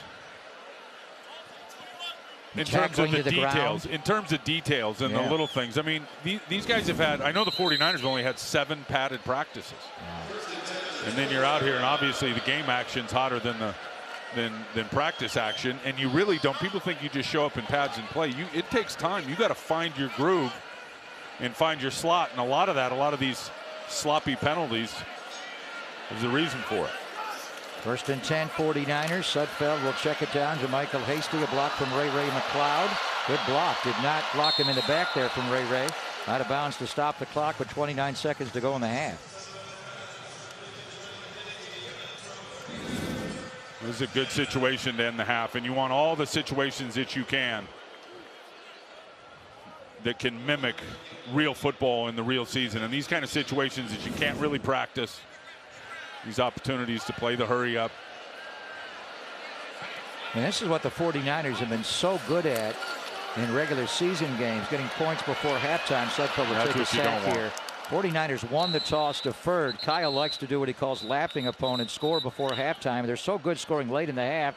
then get the ball back out, re-script, and come out in the third quarter. I think so much of it is it's about lapping them and getting points. Please set the game clock to 22 seconds. 22. Getting points before you go into half, whether it be a touchdown or a field goal. But I think Kyle also knows that you just want to finish with possession of the half. You don't want to give the football back to the opponent no matter what when you're getting it to come out in the third quarter. And I think during the 19 season, when his team went to the Super Bowl, of the 20 games, I think they were able to finish the first half with the ball 16 times out of the 20 games. And this is the game management situation. Kyle called a timeout after that sack, so he wants to work on it. Just to get into Robbie Gould field goal range here with 22 seconds to go in the first half. Sudfeld takes a shot to the sideline, broken up there, looking for Malik Turner, who figures to make this football team as a sixth wide receiver due to his great play on special teams.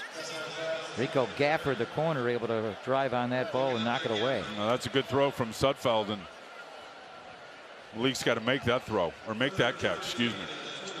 And he's played now. Malik Turner's played. He was up in Seattle a couple years with the Dallas Cowboys the last couple of seasons. Very, very good special teams player.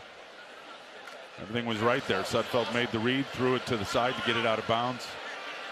Malik's just got to catch that ball. Well, he would be the sixth wide receiver, you think, after Brandon Ayuk, Deebo Samuel, Jawan Jennings, Ray McLeod, and the rookie Danny Gray, and he's so good on special teams.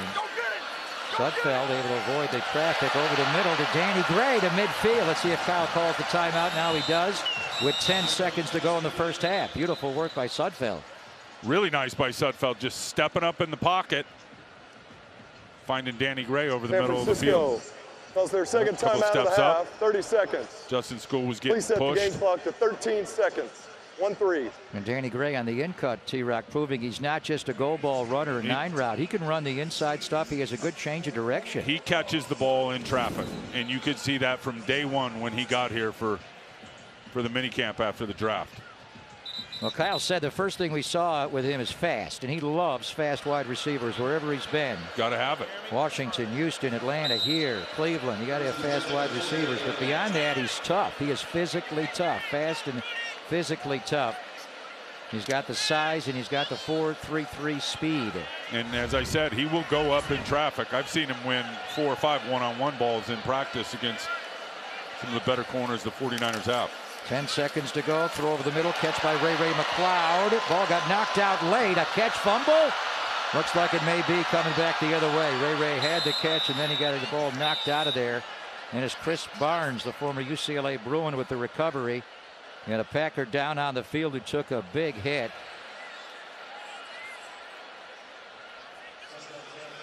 I believe that's Levitt, the safety. It's like something with his arm.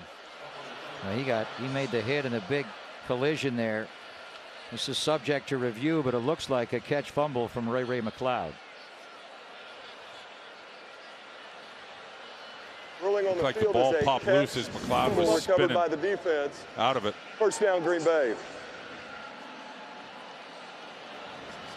He put his helmet in there. Helmet or his shoulder. And Chris Barnes recovered the fumble. He started 23 games the last couple of years with the Green Bay Packers, but Devondre Campbell's going to be their Mike linebacker. What a year he had last year. First team All-Pro. And then Quay Walker, the rookie out of Georgia, figures to be the other inside linebacker in their 3-4. Yeah, and then you look at Rashawn Gary, who will be on one side, and Preston Smith, who will be on the other. They have invested heavily in this defense. The other Smith is gone. Season. Zadarius Smith is gone.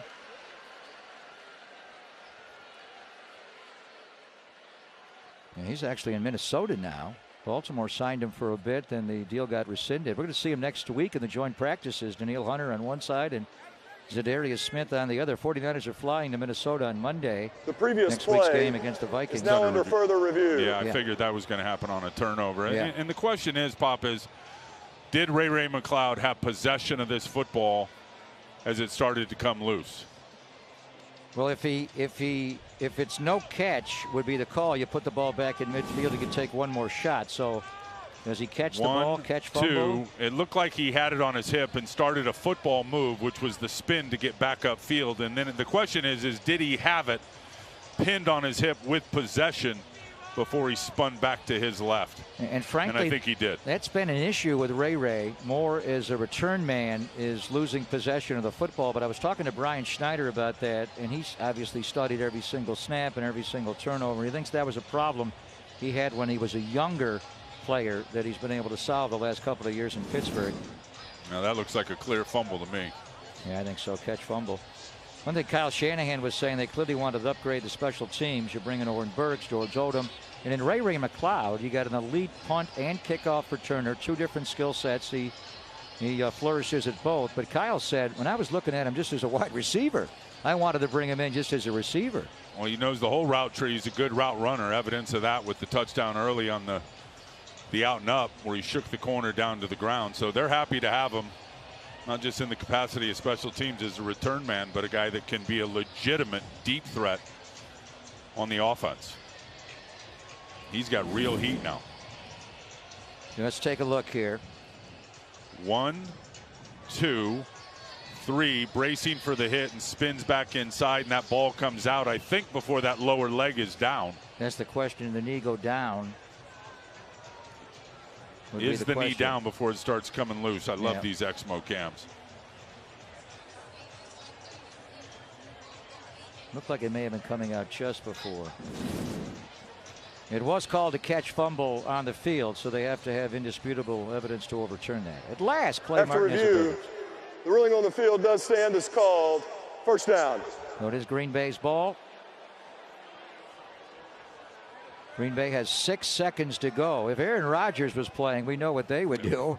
Greatest Hail Mary thrower in the history of football. Let's not relive week 3 from last year. Oh, the two to Devontae Adams? I'm talking about the Hail Mary. No, I did that game. Oh, you did? Which one? There were so many. I did the Lions. The one to Detroit, Richard Rodgers? The one that hit the rafters up at the top. First and 10 at the 41-yard line. He is the best Hail Mary thrower ever. Well, they're going to line up like they're going to throw the ball here. They got empty set. 3 are left and 2 are right for Jordan Love. It was a big-time arm. 49ers rushing 3. Kandichi will chase him. And he'll go down and take a knee, and that'll be the first half. So the 49ers, some explosive plays. They had 3 interceptions in the first half, 2 by the rookie Samuel Womack III. A deep touchdown pass from Nate Sudfeld to Ray McLeod, but it was Trey Lance. Timmy, the 76-yard touchdown pass to Danny Gray that got everybody excited here as he came back in for the second series and hit him over the top. Coming up, it is the Toyota halftime show. Vern Glenn will check in with our guy George Kittle, and Tim and I will come back with some first half highlights. McCrary Ball had an interception. Womack III had 2 of them. Demetrius Flanagan Foles, a big tackle. And the 49ers lead by 6 at the end of 30 minutes.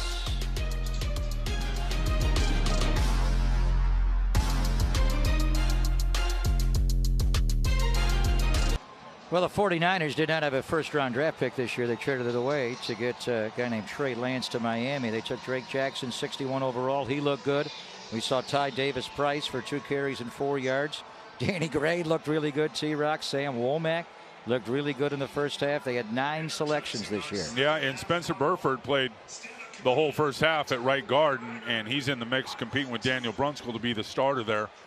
You got to love it. I mean, Drake Jackson put his skill sets on display. You could see him. Hopefully he's going to be all right with what looked like either a shoulder or a neck injury. Hopefully he's going to be okay. And then you talk about Womack and what he was able to do. You know, John Lynch was telling me last week, he said Herm Edwards, John the GM said Herm Edwards used to tell him when they were playing in Tampa, and Herm was coaching, he said, you put your best player at nickel. That's what you do. And Rondé Barber made what I think is a Hall of Fame career in there.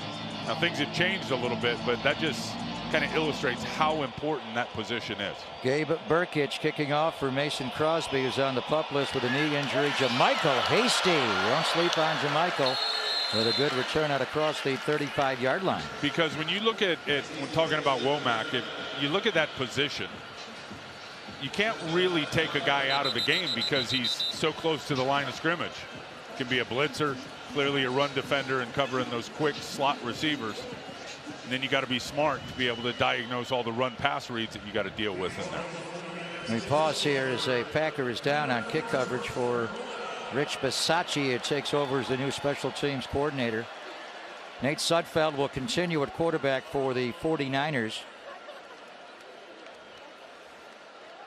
Injuries is such a big part, even in training camp, Tim, and they don't do double days anymore. They really worry and gauge everything. They're not trying to keep the athletes healthy, and you see guys get hurt all the time. We're concerned about Drake Jackson and that shoulder injury. And look, I mean, the biggest challenge of preseason and the biggest ambition is to get through healthy. And that rarely happens. And when you consider what the rules are now, Pop, around the league, that you can only have, 3 padded practices in a row and then 4 days and you got to have a day off. And you come to your first game in the 49ers, and there's no teams that even had 10 full padded practices yet. And this is Ray Wilborn, the linebacker. The issue, he's on the sideline, but he's on the 49ers sideline, so they have to get him across the entire 53 1/3 width of the field. Here he is tagging Jamichael from behind, and then he gets hit. It's trapped there under Hokett.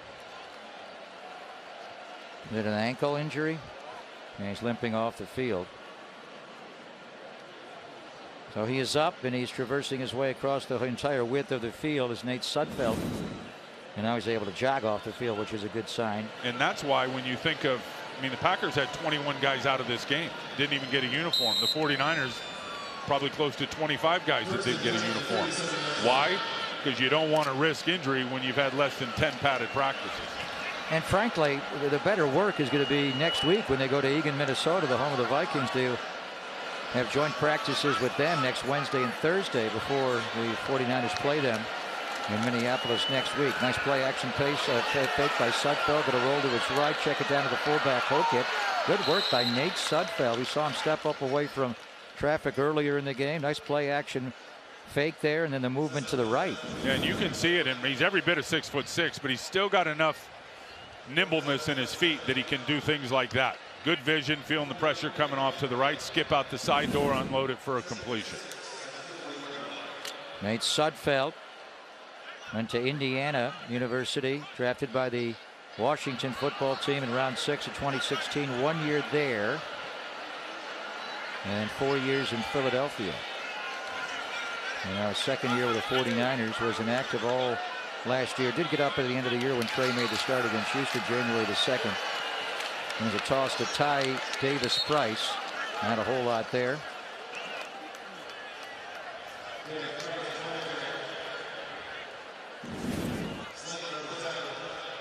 Can this, and that means it switched the, I think they switched the strength ball and ended up running it to the left.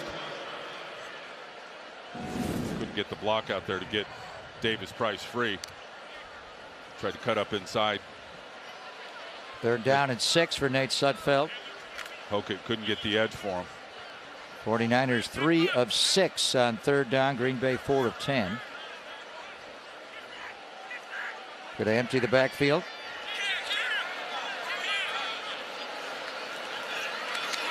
And is caught by Keyshawn Johnson, but he's shy of the yard to gain, and the 49ers will bring in Wisnowski and punt the ball.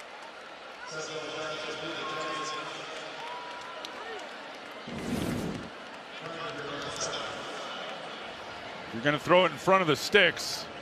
Hopefully you got some space for your Keyshawn Johnson to make a move past the line to gain. No chance with 3 Packer defenders sitting right there. So Mitch Wisnowski, again, he's going to handle only. He'll be obviously a holder for all the placements, but he's not going to kick off this year.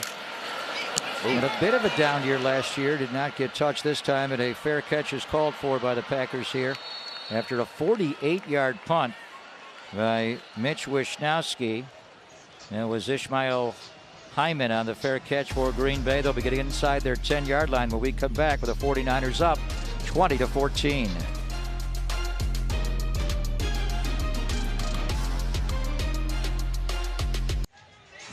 Well, last time we saw the Green Bay Packers' biggest block in the history of the 49ers, Jordan Willis. Pick it up, Bufunga. He's got it. And the scoop and the score. That was a huge play to tie the game. I think this is the biggest play of the game. The 3rd and 7. Handoff to Deebo Samuel. Gets you into field goal range. 45-yarder from Robbie Gould. It's good! 21 of 21 for Robbie Gould in the postseason. I think that's pretty good. Not bad. And Kyle Shanahan, when he called up that play, it was a 3rd down and 7. Inside handoff to Deebo Samuel. The Green Bay Packers have made a quarterback change. Now Danny Etling is in to play quarterback. B.J. Baylor is the running back in. And that play Debo made. They're not hard to think that the game's going to be won without that play, right? No. And it's not about the horsepower as much. I mean, he's got all that, but the willpower that he plays with is unmatched. I'm going to call that run to him on 3rd down and 7. Etling throws a short one there, and it's caught by the wide receiver Hyman. So Danny Etling is in. Jordan Love ran the Packers the entire first half. Etling, first-year quarterback out of LSU, where he made 23 starts. Good numbers there, 27 touchdowns versus just 7 INTs. Drafted by New England in round 7 of 2018. He's athletic. I know Practice that. squad. They wanted to convert him to wide receiver in New England in 2019, Tim. Older player at age 28. Maybe a practice squad guy behind Aaron Rodgers and Jordan Love. It's a 3rd down and 2. There's a blitz. Lob over the top. Baylor's got it. Beautiful ball. And Baylor's got to be run down from behind. Diamador Lenore will save the touchdown. What a pass by Danny Etling there to B.J. Baylor. Could you lead him any better with an all-out blitz in your face? And that looked like Aaron Rodgers' touch, didn't it? 68-yard catch and run. Here it comes. Everything but the kitchen sink, and they got Alex Barrett, a defensive lineman, in coverage. And a zone blitz. That's the absolute perfect play against that defense. Barrett's going to jog off the field. That is the 5th explosive play the Packers have had. Baylor stays in the game after that to take the wide run. Diamador Lenore had force on that side, shoves it back inside where Kerry Hyder Jr. makes the tackle. Now that 3rd and 7 run by Deebo Samuel. You don't want to give the ball back to Aaron Rodgers, and by doing that, you could take the ball all the way down to 0. They ran one more run to Kyle Juszczyk to get it a couple of yards closer for Robbie to make the 45-yard field goal. Another Packer is down. And a Sean Ryan, who was down, rookie round 3 right guard from UCLA. So Green Bay will be inside the red zone when we come back. 49ers have the lead for now, but Green Bay on the 49ers 11-yard line. Recent years, Tim, once in 2018, George Kittle went to Lambeau and lost the Monday night game. We saw him twice in 2019, including the NFC title game here. Saw him in 2020 in the COVID year. Last year in the home opener, we saw him, and of course that divisional playoff game. There's Baylor on the inside handoff. Will set up a 3rd down and 1. Great games against the Cowboys in the postseason. Without New York doubt. Giants. That's what was so great about last year. You beat the Rams the last game of the year to get in, and you play the Cowboys in Dallas and beat them, and then go to Lambeau and play the Packers and beat them. So those have got to be the top 2. The question would be, what's the 3rd team the 49ers have faced the most in the playoffs? 3rd down and 1. 49ers up 20-14, but Green Bay poised to take the lead. Play action. Etling will get out wide right. He's a good athlete. 49ers have him surrounded. We got Dante Johnson in the air, but Kerry Hyder Jr. was chasing him aggressively. Well, he had nowhere to throw because guess who? Sammy Womack locked in coverage right here. Look at 26. Etling's waiting for it to clear. Good job there by Dante Johnson. I couldn't see the 2 in front of it, but Sammy Womack was all over that, not letting that crosser come from the other side of the field. Etling wound up taking a sack there when he could have thrown the ball out of bounds. It cost them 3 yards. They're going to go for it on 4th down. Kerry Hyder Jr. again, Kimdichie, and he's going to go out of bounds again, trying to dive for the 1st down. He had to get right on the 5-yard line. He got it. There's the athleticism of Etling to convert on 4th down, it would appear. I love the physical play. Dante Johnson. Etling is out of the pocket. He wants to throw the corner, and Dante Johnson's all over the receiver right here past the pylon. He stayed in bounds, and he crossed the 5-yard line. There's a flag down on the play. It's against Green Bay, apparently. Here's Clay Martin, our referee. Offside. Offense number 20. Offsides, Green Bay. 5-yard penalty. They line up offsides on offense. Down. And now they're going to bring in the field goal unit, so that'll cost the Packers a chance at a 1st and goal from the 5-yard line.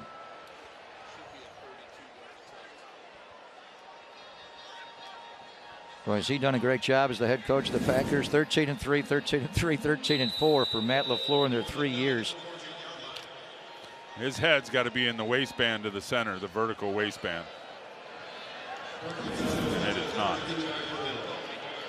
So here's Gabe Burkich out of Oklahoma. Again, Mason Crosby, the all-time leading scorer in Packer history, is on pup with a knee injury, but he'll be back for their opener against the Minnesota Vikings. And Burkich not only missed the uprights, he missed the net behind the uprights. Wow. Nice catch by Jerry Rice in the crowd. So the 49ers keep the lead. Let's all say it together. Just a little wide left there by Burkich. Mason Crosby, where are you? Why didn't he kick in the home opener last year?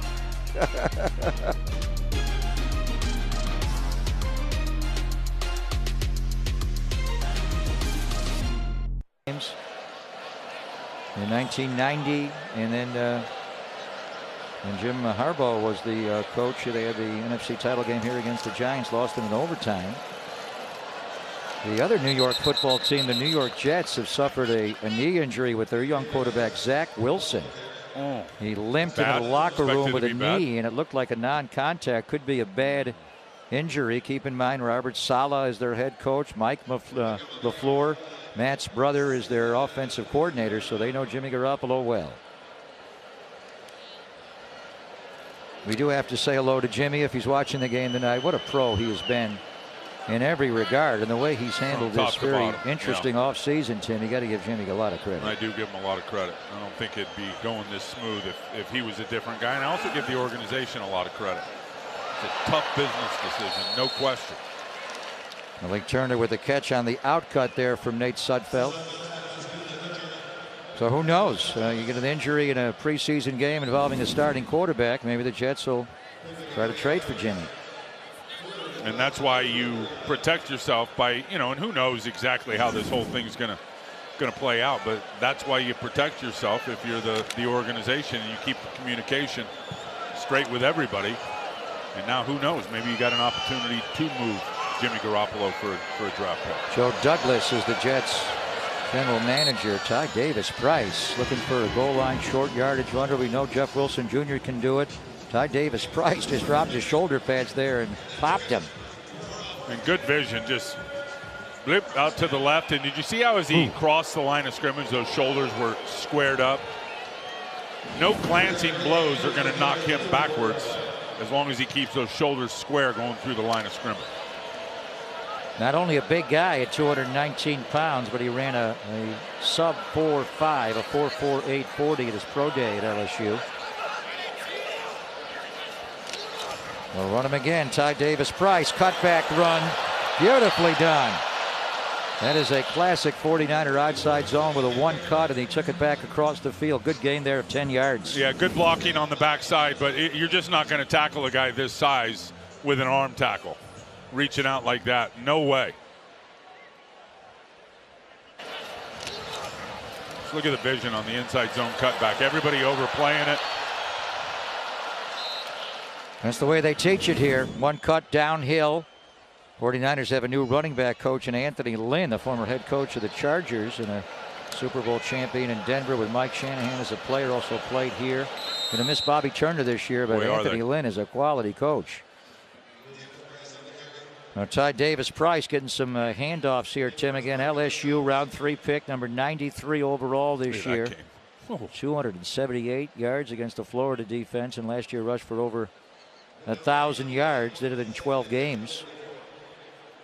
And if Bobby Turner were here and Bobby's just taking a little sabbatical, you never want to say that Coach Turner retired, no matter how old he is. I don't think he wants to hear that, but he would tell those guys, take every bit of grass in front of you. False start. Offense number 50. 5-yard penalty, second down.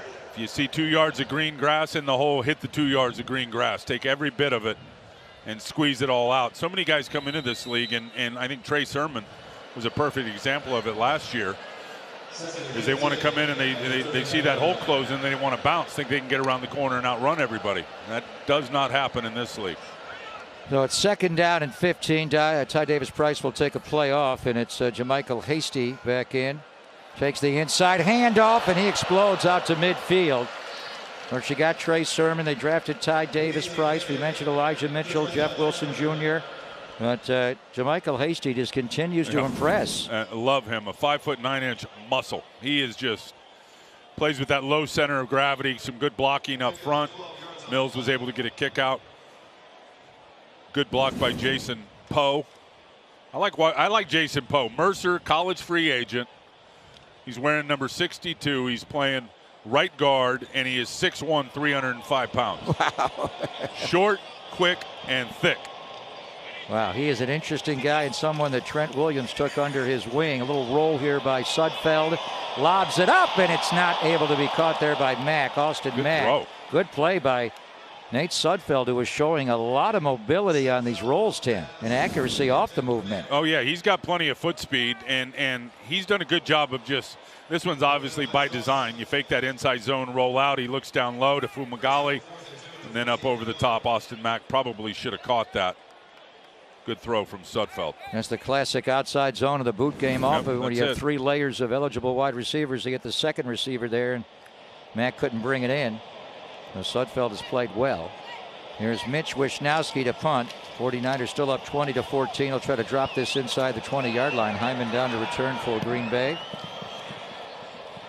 Mason, the running back, and Fumagalli will be there to down it inside the 20-yard line. So 4:15 to play. Third quarter. Things have calmed down a little bit here in the third quarter after the explosive first half, and the 49ers lead 20-14.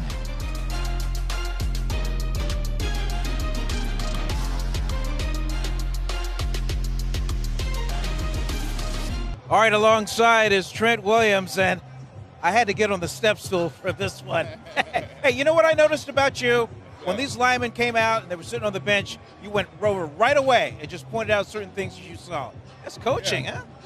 Yeah, I guess you could say that. You know, I'm just using my veteran leadership experience just to give, little tips here and there coming off the field. I think that's the biggest key to it.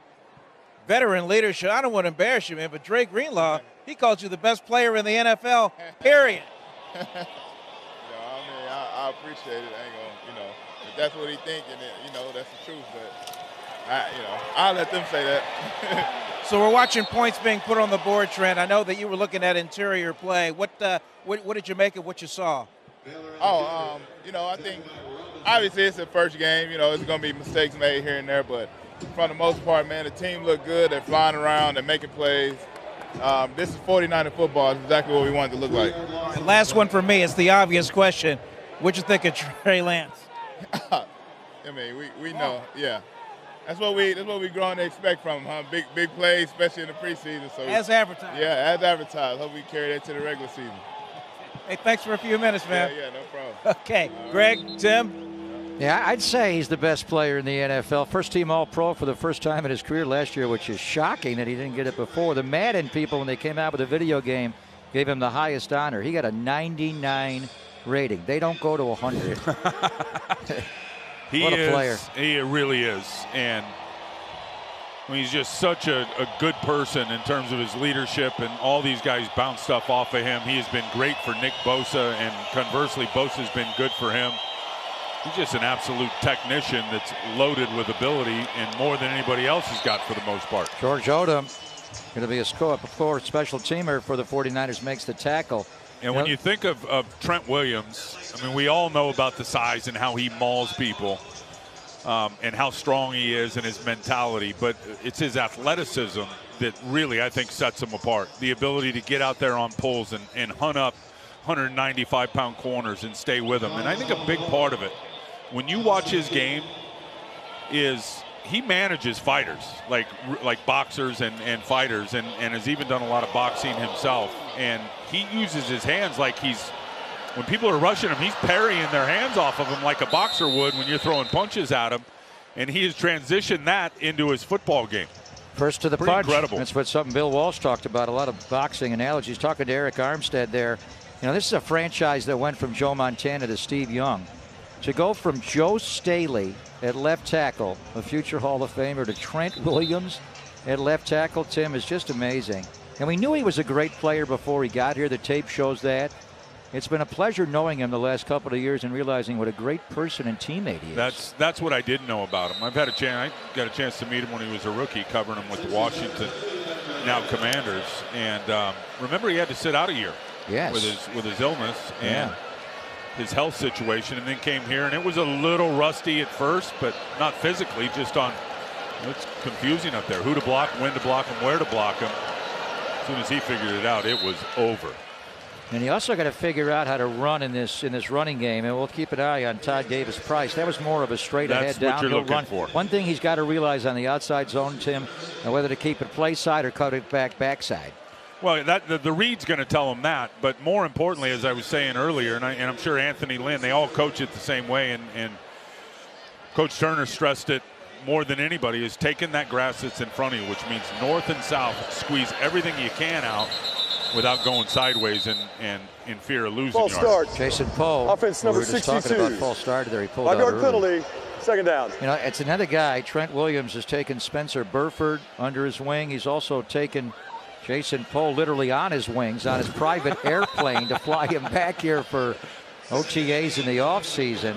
And Jason Poe is quite a story. We talked about Spencer Burford earlier, but this guy is a rookie free agent from Mercer, who Trent said he just sees that he's a great player, explosive, good hands, low. And being 6'1" can be helpful in the interior line. Yeah, low and man can wins. move and has good balance and can run. So he gets Sutpel defensive line to run it.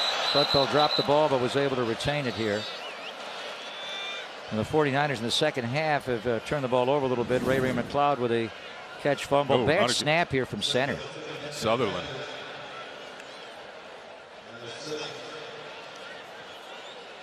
It's a 9-yard loss. And that'll bring up a 3rd down and 17. Let's keep an eye on Poe playing in the interior line. He started his college career as a running back. So that just tells you, that talks about the foot speed that he's got now at 305 pounds. He can still move. Lenore Ryan is where he started before Mercer, and then Nate trying to spin away there will go down as he gets sacked after the bad snap on 2nd down. He goes down on 3rd down. Flag is down on the play, so hold on here. A flag is down in the deep Green Bay secondary. See if this nullifies the sack.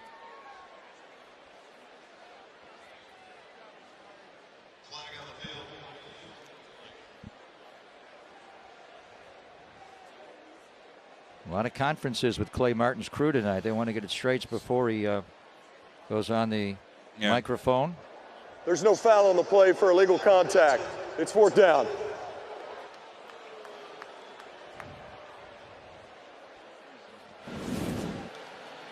Pressure's coming off the left side of your screen. Sutherland got beat inside. And that initially started it.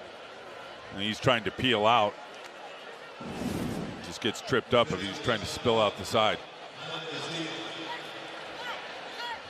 So Mitch Wisnowski into punt from the 49ers from the 10-yard line. So we'll try to boom this one here. Hyman with room to go does not call for a fair catch. And it crosses the 30-yard line. Green Bay will come from their 32-yard line here as we tick off the final seconds. 54-yard punt by Wisnowski, 6-yard return, final seconds of the 3rd quarter. Wide receiver Tabe Martin has been very impressive as a wide receiver, rookie free agent from Oklahoma State on the tackle. We are going to visit with Al Guido as we do every preseason in the 4th quarter. They got a very interesting home schedule. It's the only preseason game we're going to play at home. 2 on the road, obviously, in Minnesota next week and then in Houston. But we have 9 home games this year, T-Rock. Yep, with the 17, so you get the extra one and less traveling than the last couple of years, which I think is going to be. You set an NFL record for road trips last year. I know.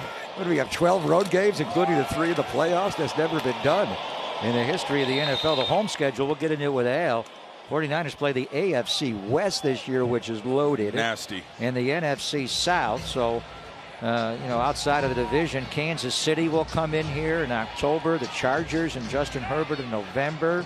Tom Brady and the Buccaneers will come in here in December. Wow, what a great home schedule.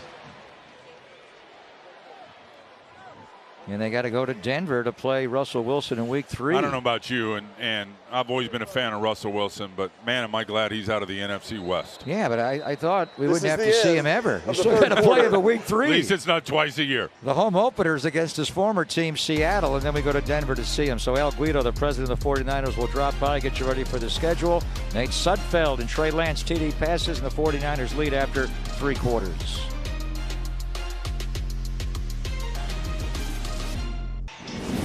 Well, that was last weekend, number 97. The great Bryant Young, maybe the most underrated and underappreciated 49er of all time, with Eddie DeBartolo there to unveil the bust. At last was canonized and became a Pro Football Hall of Famer. And his speech, T-Rock, made me cry. It. Yeah, me too. They're both dads, and he talked about losing his son, Kobe. He had his daughter there along with Eddie D to present him. It was really difficult. Green Bay getting some yardage here on the first play of the 4th quarter. That is Dexter Williams, a former Packer from a few years ago. They just brought in Hawkins, the safety, able to make the tackle. Tyler Hawkins after a good run by Dexter Williams of 28 yards. And that's the thing about Bryant Young, is obviously a great player, an even better person. And I think we both could do that, obviously. Say that about BY. I remember when he had that catastrophic injury with his lower leg, and I happened to be in the hospital at Stanford visiting somebody when he was in there. I'm like, oh no, I have got to go see him for a while and try to lift his spirits. Amari Rogers on the end around here. Well, that was a Monday night football game, and that was the dreaded fib-tib. He broke his fibula and his tibia.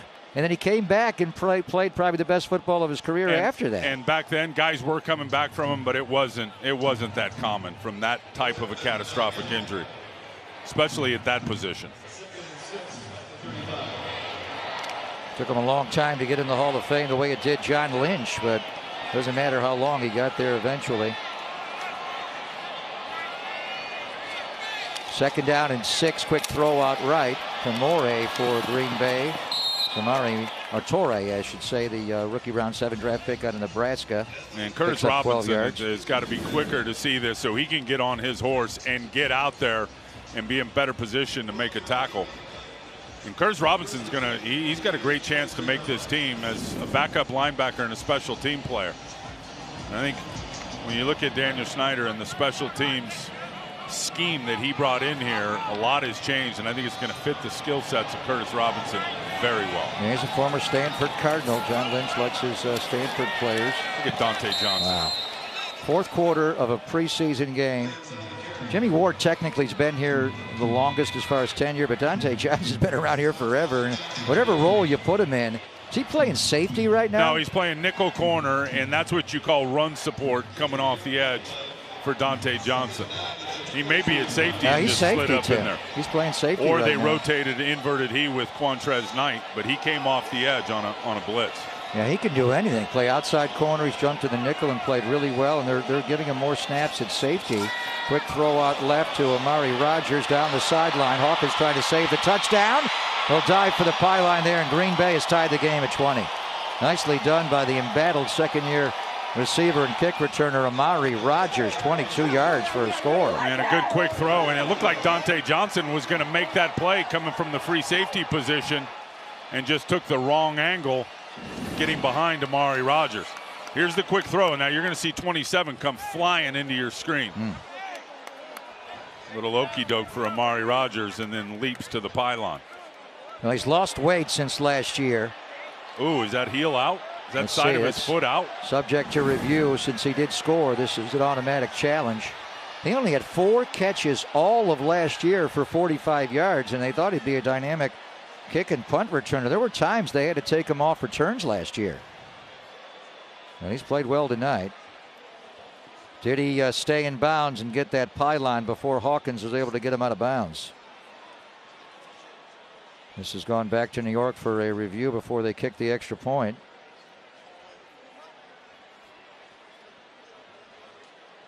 Let's take one more look and see if he steps out, T-Rock. The side of his left foot. Ooh. Boy, that is so hard. They have confirmed the touchdown. Yeah. So the original call was touchdown. Not enough. Let's see if Burkic can make this extra point. If he can get it on the net. This one's right down the middle, as Bing Crosby would sing. 21-20, the Green Bay Packers have taken the lead. This reminds me of the home opener last year. Maybe Robbie Gould can beat him at the gun.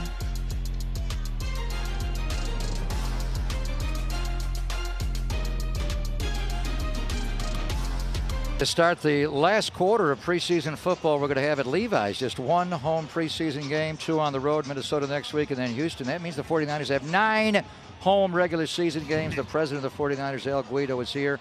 Good to see you, sir. Great home schedule this year. Yeah, fantastic home schedule. It's good to see both of you guys. I know I've seen you out of training camp practices, but it's great to be here, great to be in front of the faithful. Great to get that good start, right? Yeah. Out of the gates here, but you're right. Great home schedule. A lot of teams coming here that we've seen, some that we haven't seen. The good Tom Brady coming here. You know, Mike McDaniel, obviously our former offensive assistant. So we got a great schedule this season. Yeah, Miami late in the year. JaMychal Hasty with a kickoff return. We're going to see Brock Purdy play quarterback for the 49ers here after Trey Lance looked good and Nate Sudfeld obviously played well.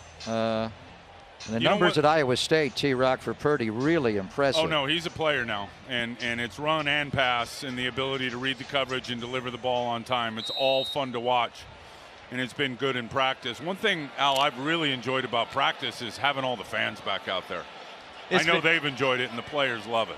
It's been great, Tim. I mean, obviously we went through that COVID, and then to have last year be a normal year, and to not only have it be a normal year, but to go as far as deep into the playoffs. I know we came up short, but you've seen that energy that we ended the season with kind of come into this training camp. We've had over 2,000 people in the backyard there, and it's been awesome between the fans to the alumni, seeing on Dwight Clark Day all the alumni guys out there. It's been really, really a special offseason. It's good to, like I said, it's good to get back out here in front of our fans. We haven't had a stadium opening training camp day, so this is kind of the first day, frankly the only day, that they'll see the 49ers in Levi Stadium until we come back here for the home opener. And usually the 87 practice is in the stadium, but 2 weeks ago tonight the Red Hot Chili Peppers played here. I'm amazed at the condition of the playing field tonight. Yeah, looks great. Papa, we talked about this earlier. Matty Griner's the best in the business, in my opinion. I know there's been a lot of conversation about our field in the first year, but we'll way past that.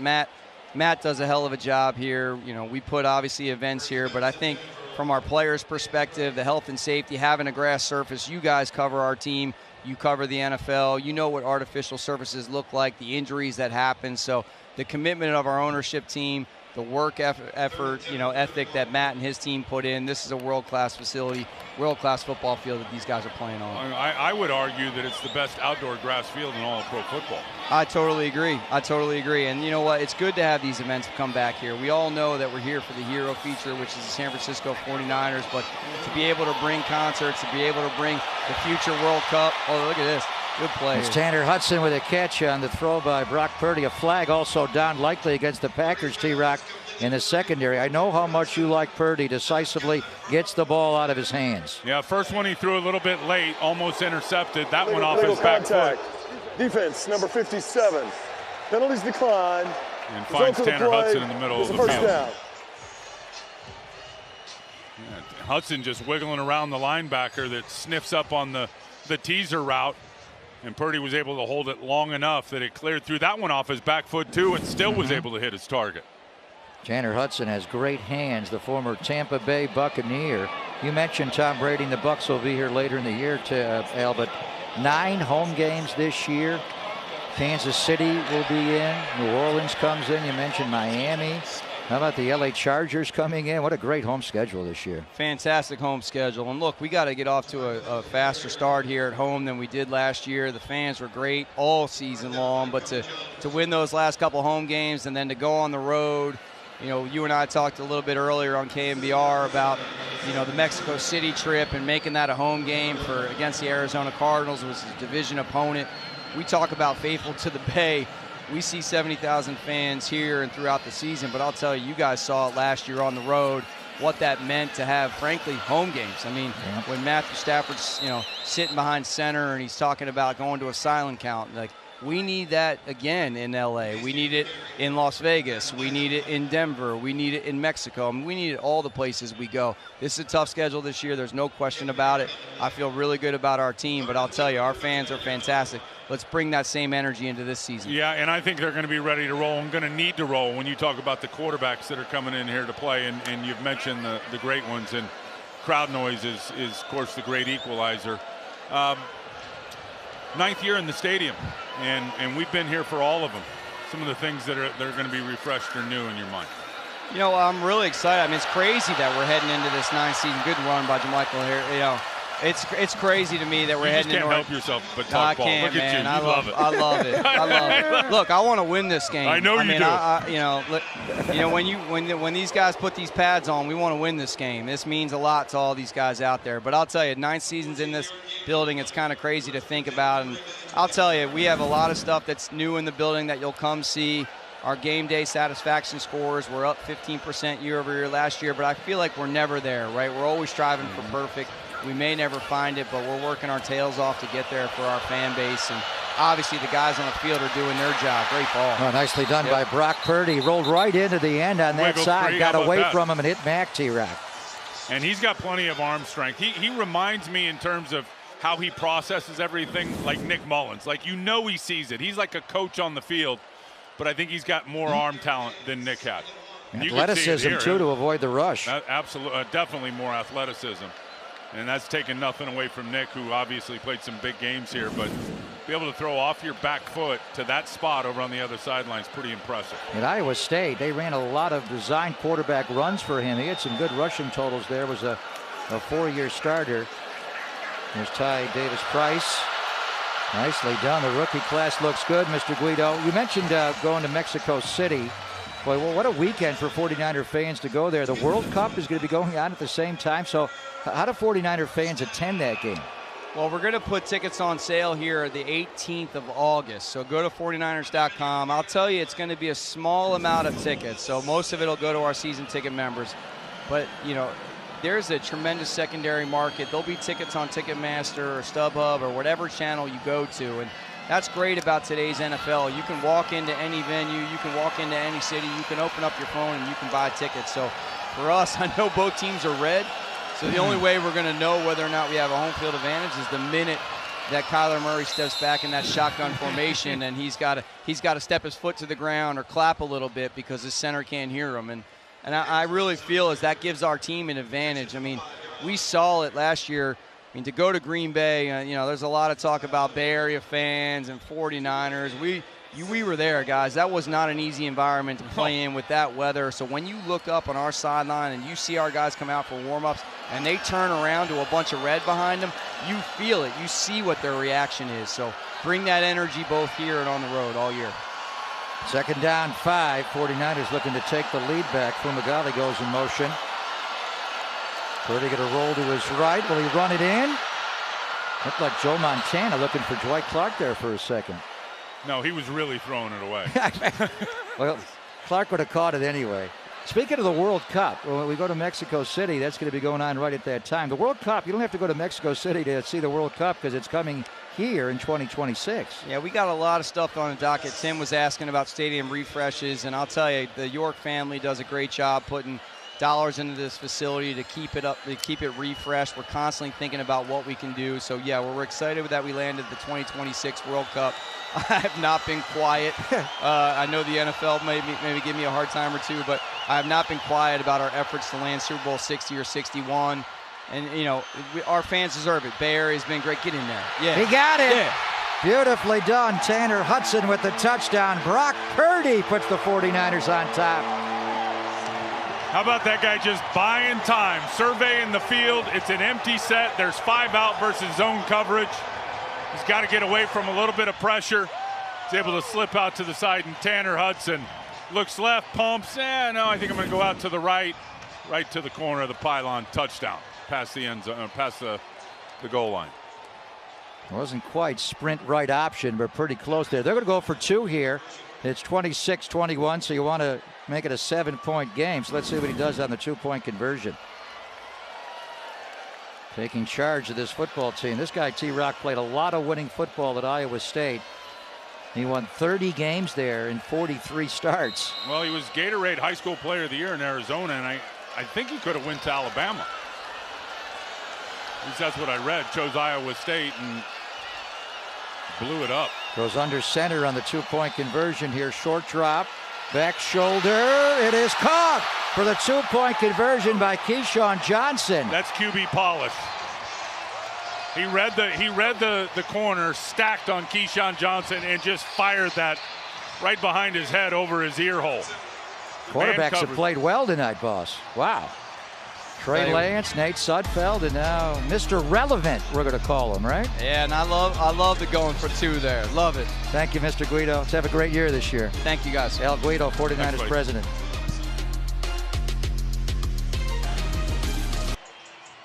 '49ers, each quarterback has thrown a touchdown. Brian Greasy is really happy on the sideline. Trey Lance threw one, Nate Sudfeld threw one, Brock Purdy threw a touchdown. Then maybe a better ball on the 2-point conversion to Keyshawn Johnson. I say just throw him the damn ball, T-Rock. Not the same name, different Johnson. guy. Not the same guy. Brock Purdy, and he was under center, so it was a short drop here under center. Look at the back shoulder ball for the 2-pointer. This, Pop, is a Purdy throw. And he just sees the back of the helmet of 43 and just says, I'm going to zip it right over it. And Keyshawn Johnson goes up and captures the football. You have no chance unless you're able to rip that pocket apart and get that ball down. And Purdy saw it and delivered the mail. So the 49ers are going to Minnesota. They're going to leave on Monday, practice with the Vikings Wednesday, Thursday. The plan from Kyle Shanahan, because Trey's going to get so much work in the joint practices, to not play him next week in Minneapolis. Etling going to get out to his right here, being chased there by Toure. So for that reason, next week's game, assuming Trey does not play, we're going to see a lot of Nate Sudfeld and Brock Purdy. Yep, and we'll see how that, I would think, I mean, there's still so much to go in terms of trying to get the final roster. Look at Debo. Look how cool Debo Samuels looks. Oh, wow. And there's Ayuk. They know where to stand, right by the head coach. But, there's a lot of work left to be done. But I would think Sudfeld's the 2 and Purdy's the 3. But do you keep 3 quarterbacks? Most teams don't. 2 in a practice squad. Etling on the pull option read with a blocker out in front. And this guy is athletic. When Belichick had him in New England, he had 1 year on the practice squad. In 2019, he wanted to make him a wide receiver. 14-yard run there by number 19. Well, and he's good for this scheme, obviously, with the zone reads and all the quarterback movement plays out on the edge. So he's hoping to be on their practice squad. Obviously, Aaron Rodgers will be the starter. And behind him, Matt LaFleur will have Jordan Love. 49ers up 28-21. And each of the quarterbacks has thrown a touchdown pass and played well. They have 3 takeaways on defense. Samuel Womack III, I think Tim is going to get the headlines with his 2-interception night tonight. And he also with some real tight coverage down in the end zone on one of the attempts from the Packers. He's just really instinctive, Sammy Womack. And he reminds me a little bit of DJ Reed. Remember DJ Reed that was here and went up to Seattle and played well for him? I mean, just a 5'9" guy with arm length of a 6'2" or a 6'3" guy. Yeah, that's the perfect body build, is to have a guy who's a little shorter but has the long arms, so he has the short area quickness. Correct. But then he has a wingspan of 75.5. His arms are 32 inches long. He plays like a bigger guy. Going to keep everybody healthy here. The one injury concern we have is Drake Jackson looked like he injured that right shoulder in the first half. Good night for the 49er rookies, to be sure. Danny Gray has played really well. And Samuel Womack III also really well, and Brock Purdy. Dante Johnson, who was nicked up on the play, is up and in the blue tent now. But here he is as he's converging in, head across, making the tackle. And as he's going down, wrapped up with a ball carrier, like a leg to the leg to the helmet there. I don't know what happened, but it looked like something in his core area, rib area, as he was clutching at his midsection as he was walking off the field. Packers convert on 3rd down and 1 with the inside handoff to B.J. Baylor, the rookie free agent out of Oregon State, where he rushed for over 1,300 yards last year and scored 13 touchdowns. Dante Johnson, part of that 2014 draft class with Jimmy Ward. He did leave and come back.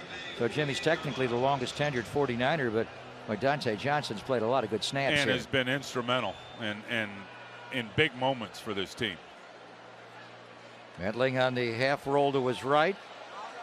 Doesn't like anything there. Amari Rogers was in that flat. A flag is down. Probably illegal contact again outside the pocket or defensive holding. And that's an area that's got to get cleaned up, is the pass interference calls. Oh, last the year was a contacts nightmare. in the defensive, yeah, in big spots. D'Amico Ryans, no, they had with it 21 last year, led the league. I think this team's going to be so much better. There's no foul on the play for illegal contact. It's second down. I think this team is going to be so much better making plays 40 on the seconds ball. on the play clock, please. And that's 40 really seconds. what was one of the only things that was really missing from D'Amico's defense last year. So what do? You got to fortify the corner position. You go out and you get Charvarius Ward from Kansas City. And I believe their #1 target in free agency, and they were able to capture him, and then Emmanuel Mosley on the other side. And then we'll see about the nickel position. Now, Charvarius is big time. They paid him. Big time. 3 years, $42 million. Mooney Man, as he's known. And then the young guys are playing well tonight as well, highlighted by Samuel Womack III. So if Womack wins the nickel spot, your three corners would be Mooney Man, Charvarius Ward, E-Man, Emmanuel Mosley, and maybe Samuel Womack III or Darqueze Denard's in that mix. And it's 70% of the snaps. Yeah, so you're in the nickel. Really a starter. Really a starter. It's going to be fun to watch how that battle finishes up here through the preseason. Green Bay 6 of 14 on third down. Nice tackle there made by Holman. He's played well tonight. And it'll bring up a fourth down. Likely Matt LaFleur will go for it here on a fourth down and short. That's a good tackle on the quick out route by Kadar Holman. He did give up the touchdown earlier. He was in good position, but probably had his eyes on his man just a little too long and couldn't make the adjustment on the football. That was a good job there by him. Matt LaFleur, of course, his brother Mike LaFleur was here for many years as the 49ers offensive coordinator. And Matt LaFleur and Kyle Shanahan have worked together in Atlanta. They worked together in Washington. They worked together in Houston. Robert Saleh and Matt LaFleur are best friends. Boy, I feel bad for Saleh if, in fact, it's going to be a tough injury for their quarterback. Now, Zach Wilson, the number 2 overall pick in the draft. When Trey Lance went number 3, Zach Wilson went number 2 to the New York Jets, right behind Trevor Lawrence, who went 1 to Jacksonville. Just inches on the chain here. They'll go for it on fourth down. So what do the Jets do? Joe Douglas is their GM. Robert Saleh knows Jimmy Garoppolo well. Mike LaFleur knows him well. Got a lot of people on that team that have 49ers connections. And you got to wonder, and I mean, you know how I feel about Robert Saleh, but I always question the patience of the New York Jets. And the New York media. Right. And the New York ownership. Right, that's what I'm talking about. Even though he's in his second year, you got to win there. So you go get Garoppolo to save your season. Play. They do have Joe Flacco. Of course, Joe. Garoppolo with this scheme, it's plug and play. Right, Let's go. It's exactly. 4th and 1, Green Bay's converted twice. They're going to try to quarterback sneak. And it looked like they got the push there behind Danny Etling to pick it up. Well, I don't know. I think they were blowing the whistle, and forward progress may have been stopped before he fell past it. Maybe not. 49ers are saying they got the ball back. Let's see where they spot it.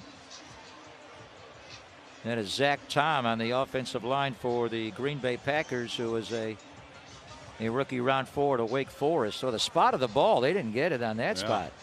Kemdichi, Kamoko Ture, Akeem Spence, all of these guys. Well, he got stood up. And he tried to back in, but he was playing high the whole way.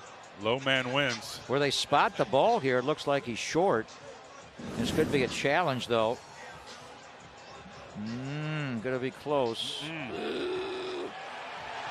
Where's Gene Steratore in the index card?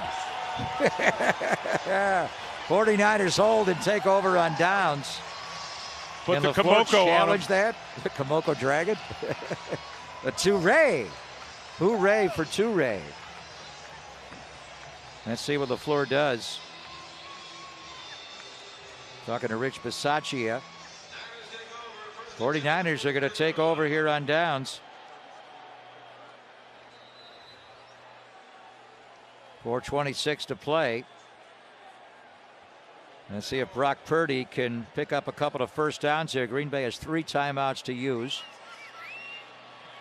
Hokett slides in motion. Run back the other way. Nice run on first down. Picked up about 9 yards there. And as Mason is now in for the 49ers, we've already seen Trey Sermon, Ty Davis-Price, JaMychal Hasty. Now we'll see Jordan Mason, the rookie free agent, back out of Georgia Tech. A nice hole there for him as Jason Poe is pulling from the right guard spot and just gets a terrific kick out there. Woo! It's a power play, good down block over there by the tight end. 49ers have some interesting young interior linemen. Aaron Banks, Spencer Burford. Poe is he's undersized, but man, he is strong. And he runs well. Flag down on the play as the 49ers picked up the first down on 2nd and 1 for now.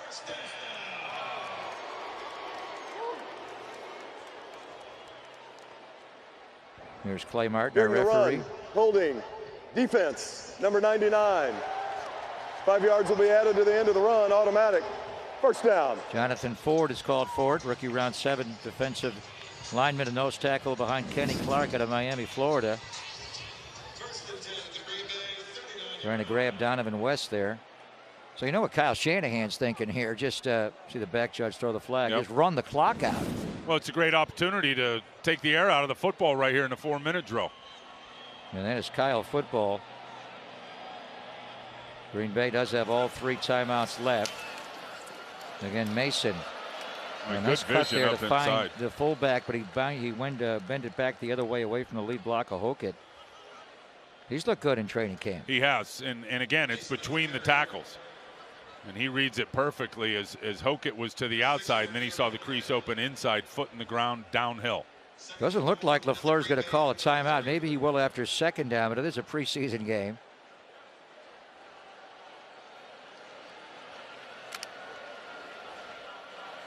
Green Bay Packers are going to have joint practices coming up this week at Lambeau with the New Orleans Saints before they play them in week 2.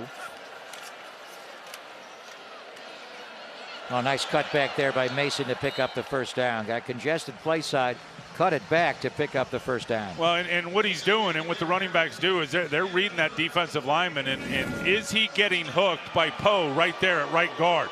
And you see Heflin, he's got his shoulder in the outside gap in between the guard and the tackle, which would be the B gap out here. So Mason sees that, boom, right back inside, good backside blocking, caving people down, and is able to squeeze a first down out of it.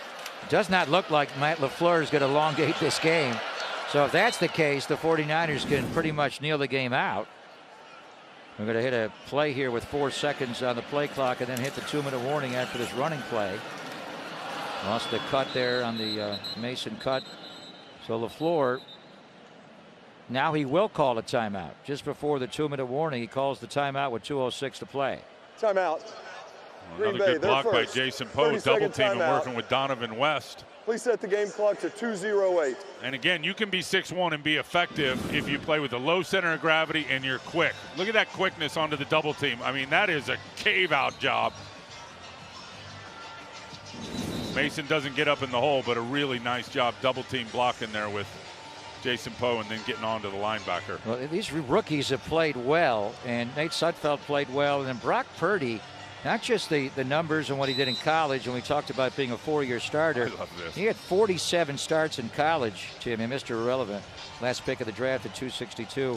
But they were 30-17 to 47 games. The way he's managing the clock here, taking the play clock right down to 0. Yeah, he looks that's like an winning football. He looks like an NFL quarterback. Absolutely. When you play 4 years in football and a 4-year starter in college, you're just more refined than other rookies that come into the NFL. Yeah, and if he was 6'4", he'd probably have been a first-round pick. But being 6'1.5", of course, everybody's going to question, can he see out of the pocket? Calls their second time out of the half. LaFleur called another timeout before the 2-minute warning. 2:05 on the game clock. And now he's got 1 left, and then he'll get a natural stoppage at the 2-minute warning. Can he see through those 6'7" trees in front of him? Well, he can. And if he can't, he finds he's got enough wiggle room and enough mobility that he can find an open lane to get himself a throwing lane. He's already looking at his call sheet, assuming he'll get the ball back. He'll likely get the ball back, but will he be down 2 scores or just 1 score is going to be the question. And a big determining factor on that is his third down play. 49ers are already in field goal range. This would be huge if they can get this, just to, again, work the bleed drill. Nice drop by Purdy, going for the end zone. A flag is down. Catchable ball there for Austin Mack. Let it go through his hands. What's the flag for, though? And that's going to be on defense. And that should be a spot foul, which would give the 49ers an automatic first down if it's on the Packer secondary. Here's Clay Martin. Pass interference. Defense, number 48. The ball be placed at the spot of the foul, automatic. First down. I think they may have missed this one. The 2-minute warning. There was some contact, but no material effect whatsoever. He just had his hand on the low back of Austin Mack. And Mack just flat out drops a perfect football. 49ers will have a first and goal on the 8-yard line.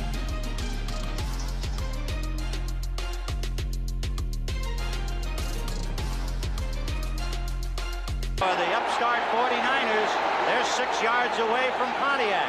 3rd and 3. We'll see a pickup sometime on the right side, possibly. Montana looking, throwing in the end zone.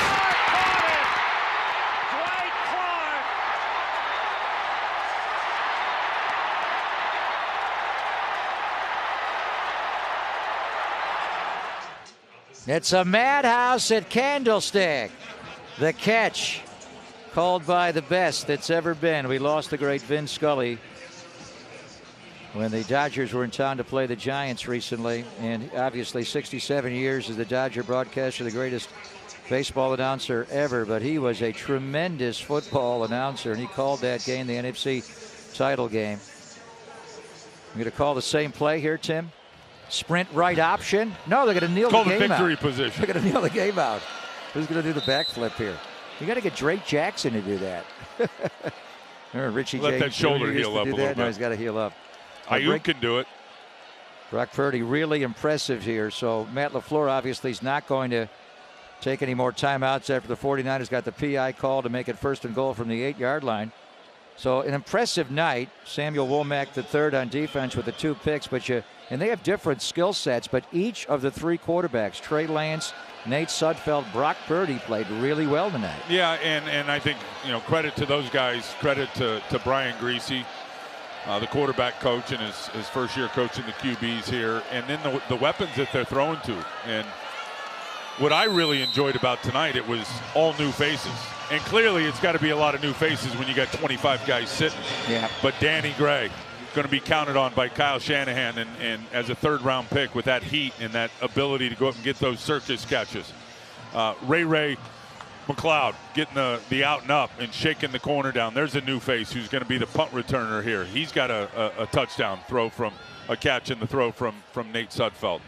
And then defensively, Marcelino McCrary ball, the tip interception. And remember, a big desire and ambition for this team is to get more takeaways. 3 interceptions in the football game tonight, and 2 of those, first one by McCrary Ball and then 2 by Sammy Womack, which were both tremendous plays.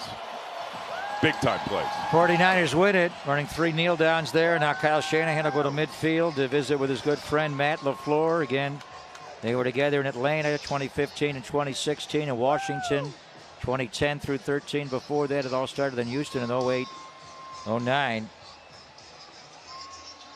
Who knows? Maybe we'll see this team in January. It seems like the 49ers play the Packers not once every year in the preseason, regular season. We see them a couple of times, the second time in the postseason, Tim. 2 of the last 3 years, Kyle Shanahan has knocked Matt LaFleur out of the playoffs. And 2 years ago was in the NFC title game here, the 2019 year, and last January, that epic playoff game. So many great friends on each side of the ball. Robert Tonyan and George Kittle, the 2 great tight ends who didn't play tonight, are best of friends. Johnny Holland, former Good Green to have Bay him Packer. back, yeah. Linebacker coach, played for the Packers. Real good player for the Packers. They're always going to be good. The AFC is loaded. You look at the NFC, the 49er competition, the 3 veteran quarterbacks, Aaron Rodgers, Tom Brady, and now Matthew Stafford with the defending Super Bowl champion Rams. Yeah, and the Rams, Allen Robinson, I think, was a pretty big pickup for them to go along with Cooper Kupp. Look, it's going to be murderer's row in this division. It's just the way that it is. It's going to be a grind all the way to the end. I think a feather in the cap is that Russell Wilson is no longer in the division, and we know what a challenge Seattle is each and every year, twice a year. It's going to be different this year, Pop. I mean, moving on from Jimmy Garoppolo, things are going to look different. But I think Trey Lance, people always ask, is Trey Lance ready? I think this team makes Trey Lance ready. How many times are you going to see a guy that gets picked number 3 overall and he comes in and can play with the team with this type of firepower? He's got all pros he's throwing to. You don't draft that high in the No, draft. you never when you're do. Good. I mean, Kittle, just because of the Debo. pandemic year, all the ACL tears, losing Nick Bosa, the Jimmy injury, the Kittle injury. That's right. All of a sudden you're drafting 12, you trade up to get 3, and now you're a great team, and now you got the 3rd overall pick in the draft. And young and green, but precocious, and going to be having, obviously, Leger's old teammate. That's Christian Watson, and that was the deep ball combination in North Dakota State. And he's coming back, Christian Watson, from arthroscopic knee surgery. We both watched him warm up before the game. He looks like he's ready to come off pup right now. It was probably a big part of helping develop that deep ball Without that Trey question. Lance put on full display tonight, and he's done it really every day in practice. The one down the left sideline to Danny Gray, I saw him throw that ball to Christian Watson a lot. Occasionally he'd overthrow it to Watson. They'd come back the next play, call the same play, and throw the bomb. Drop the dime and right hit in the bucket. And tonight he got it to Danny Gray. Vern, let's hear from Trey. All right, the interview that we've been waiting for. Trey Lance, be honest. Running out of the tunnel, running on the field, how are the nerves? And it feels great to be back. Nothing but excitement. Man, just super excited to come out. Super proud of these guys. Couldn't be more excited. Obviously, going to be some stuff to clean up, but man, I feel really good about where we're at. And the young guys, man, they play really well today. A play that we'll be looking at over and over and over. The 76-yard touchdown. Take us through it. Man, throw it to the fast guy. Danny Gray's been doing a great job all camp. I mean, he's had a great camp, and obviously did a great job today with everything. So, man, just trust and execution. Trey, how about this night, huh? In front of the faithful, you go 4 for 5, 90-some-odd yards, and a near perfect passer ready. Man, nothing better. Guys around me making plays. Offensive line did a great job. I mean, just blessed to be here, excited for this year. Okay, great home effort, and, hey, good luck next week when you actually do go home. Yes, sir. Appreciate you. All right, Trey Lance, everybody. Greg, Tim. Yeah, Trey is from Marshall, Minnesota, about 150 miles outside of Minneapolis, so he's going home to the Twin Cities in Eagan to practice with the Vikings. Maybe we won't see him next Saturday, but you talked about the deep throwing arm from the numbers to the sideline. Throw it to the fast guy. That'll work. Yeah, he knows. Trent Williams is happy with his quarterback as they walk off there, 28-21 winners over the Green Bay Packers.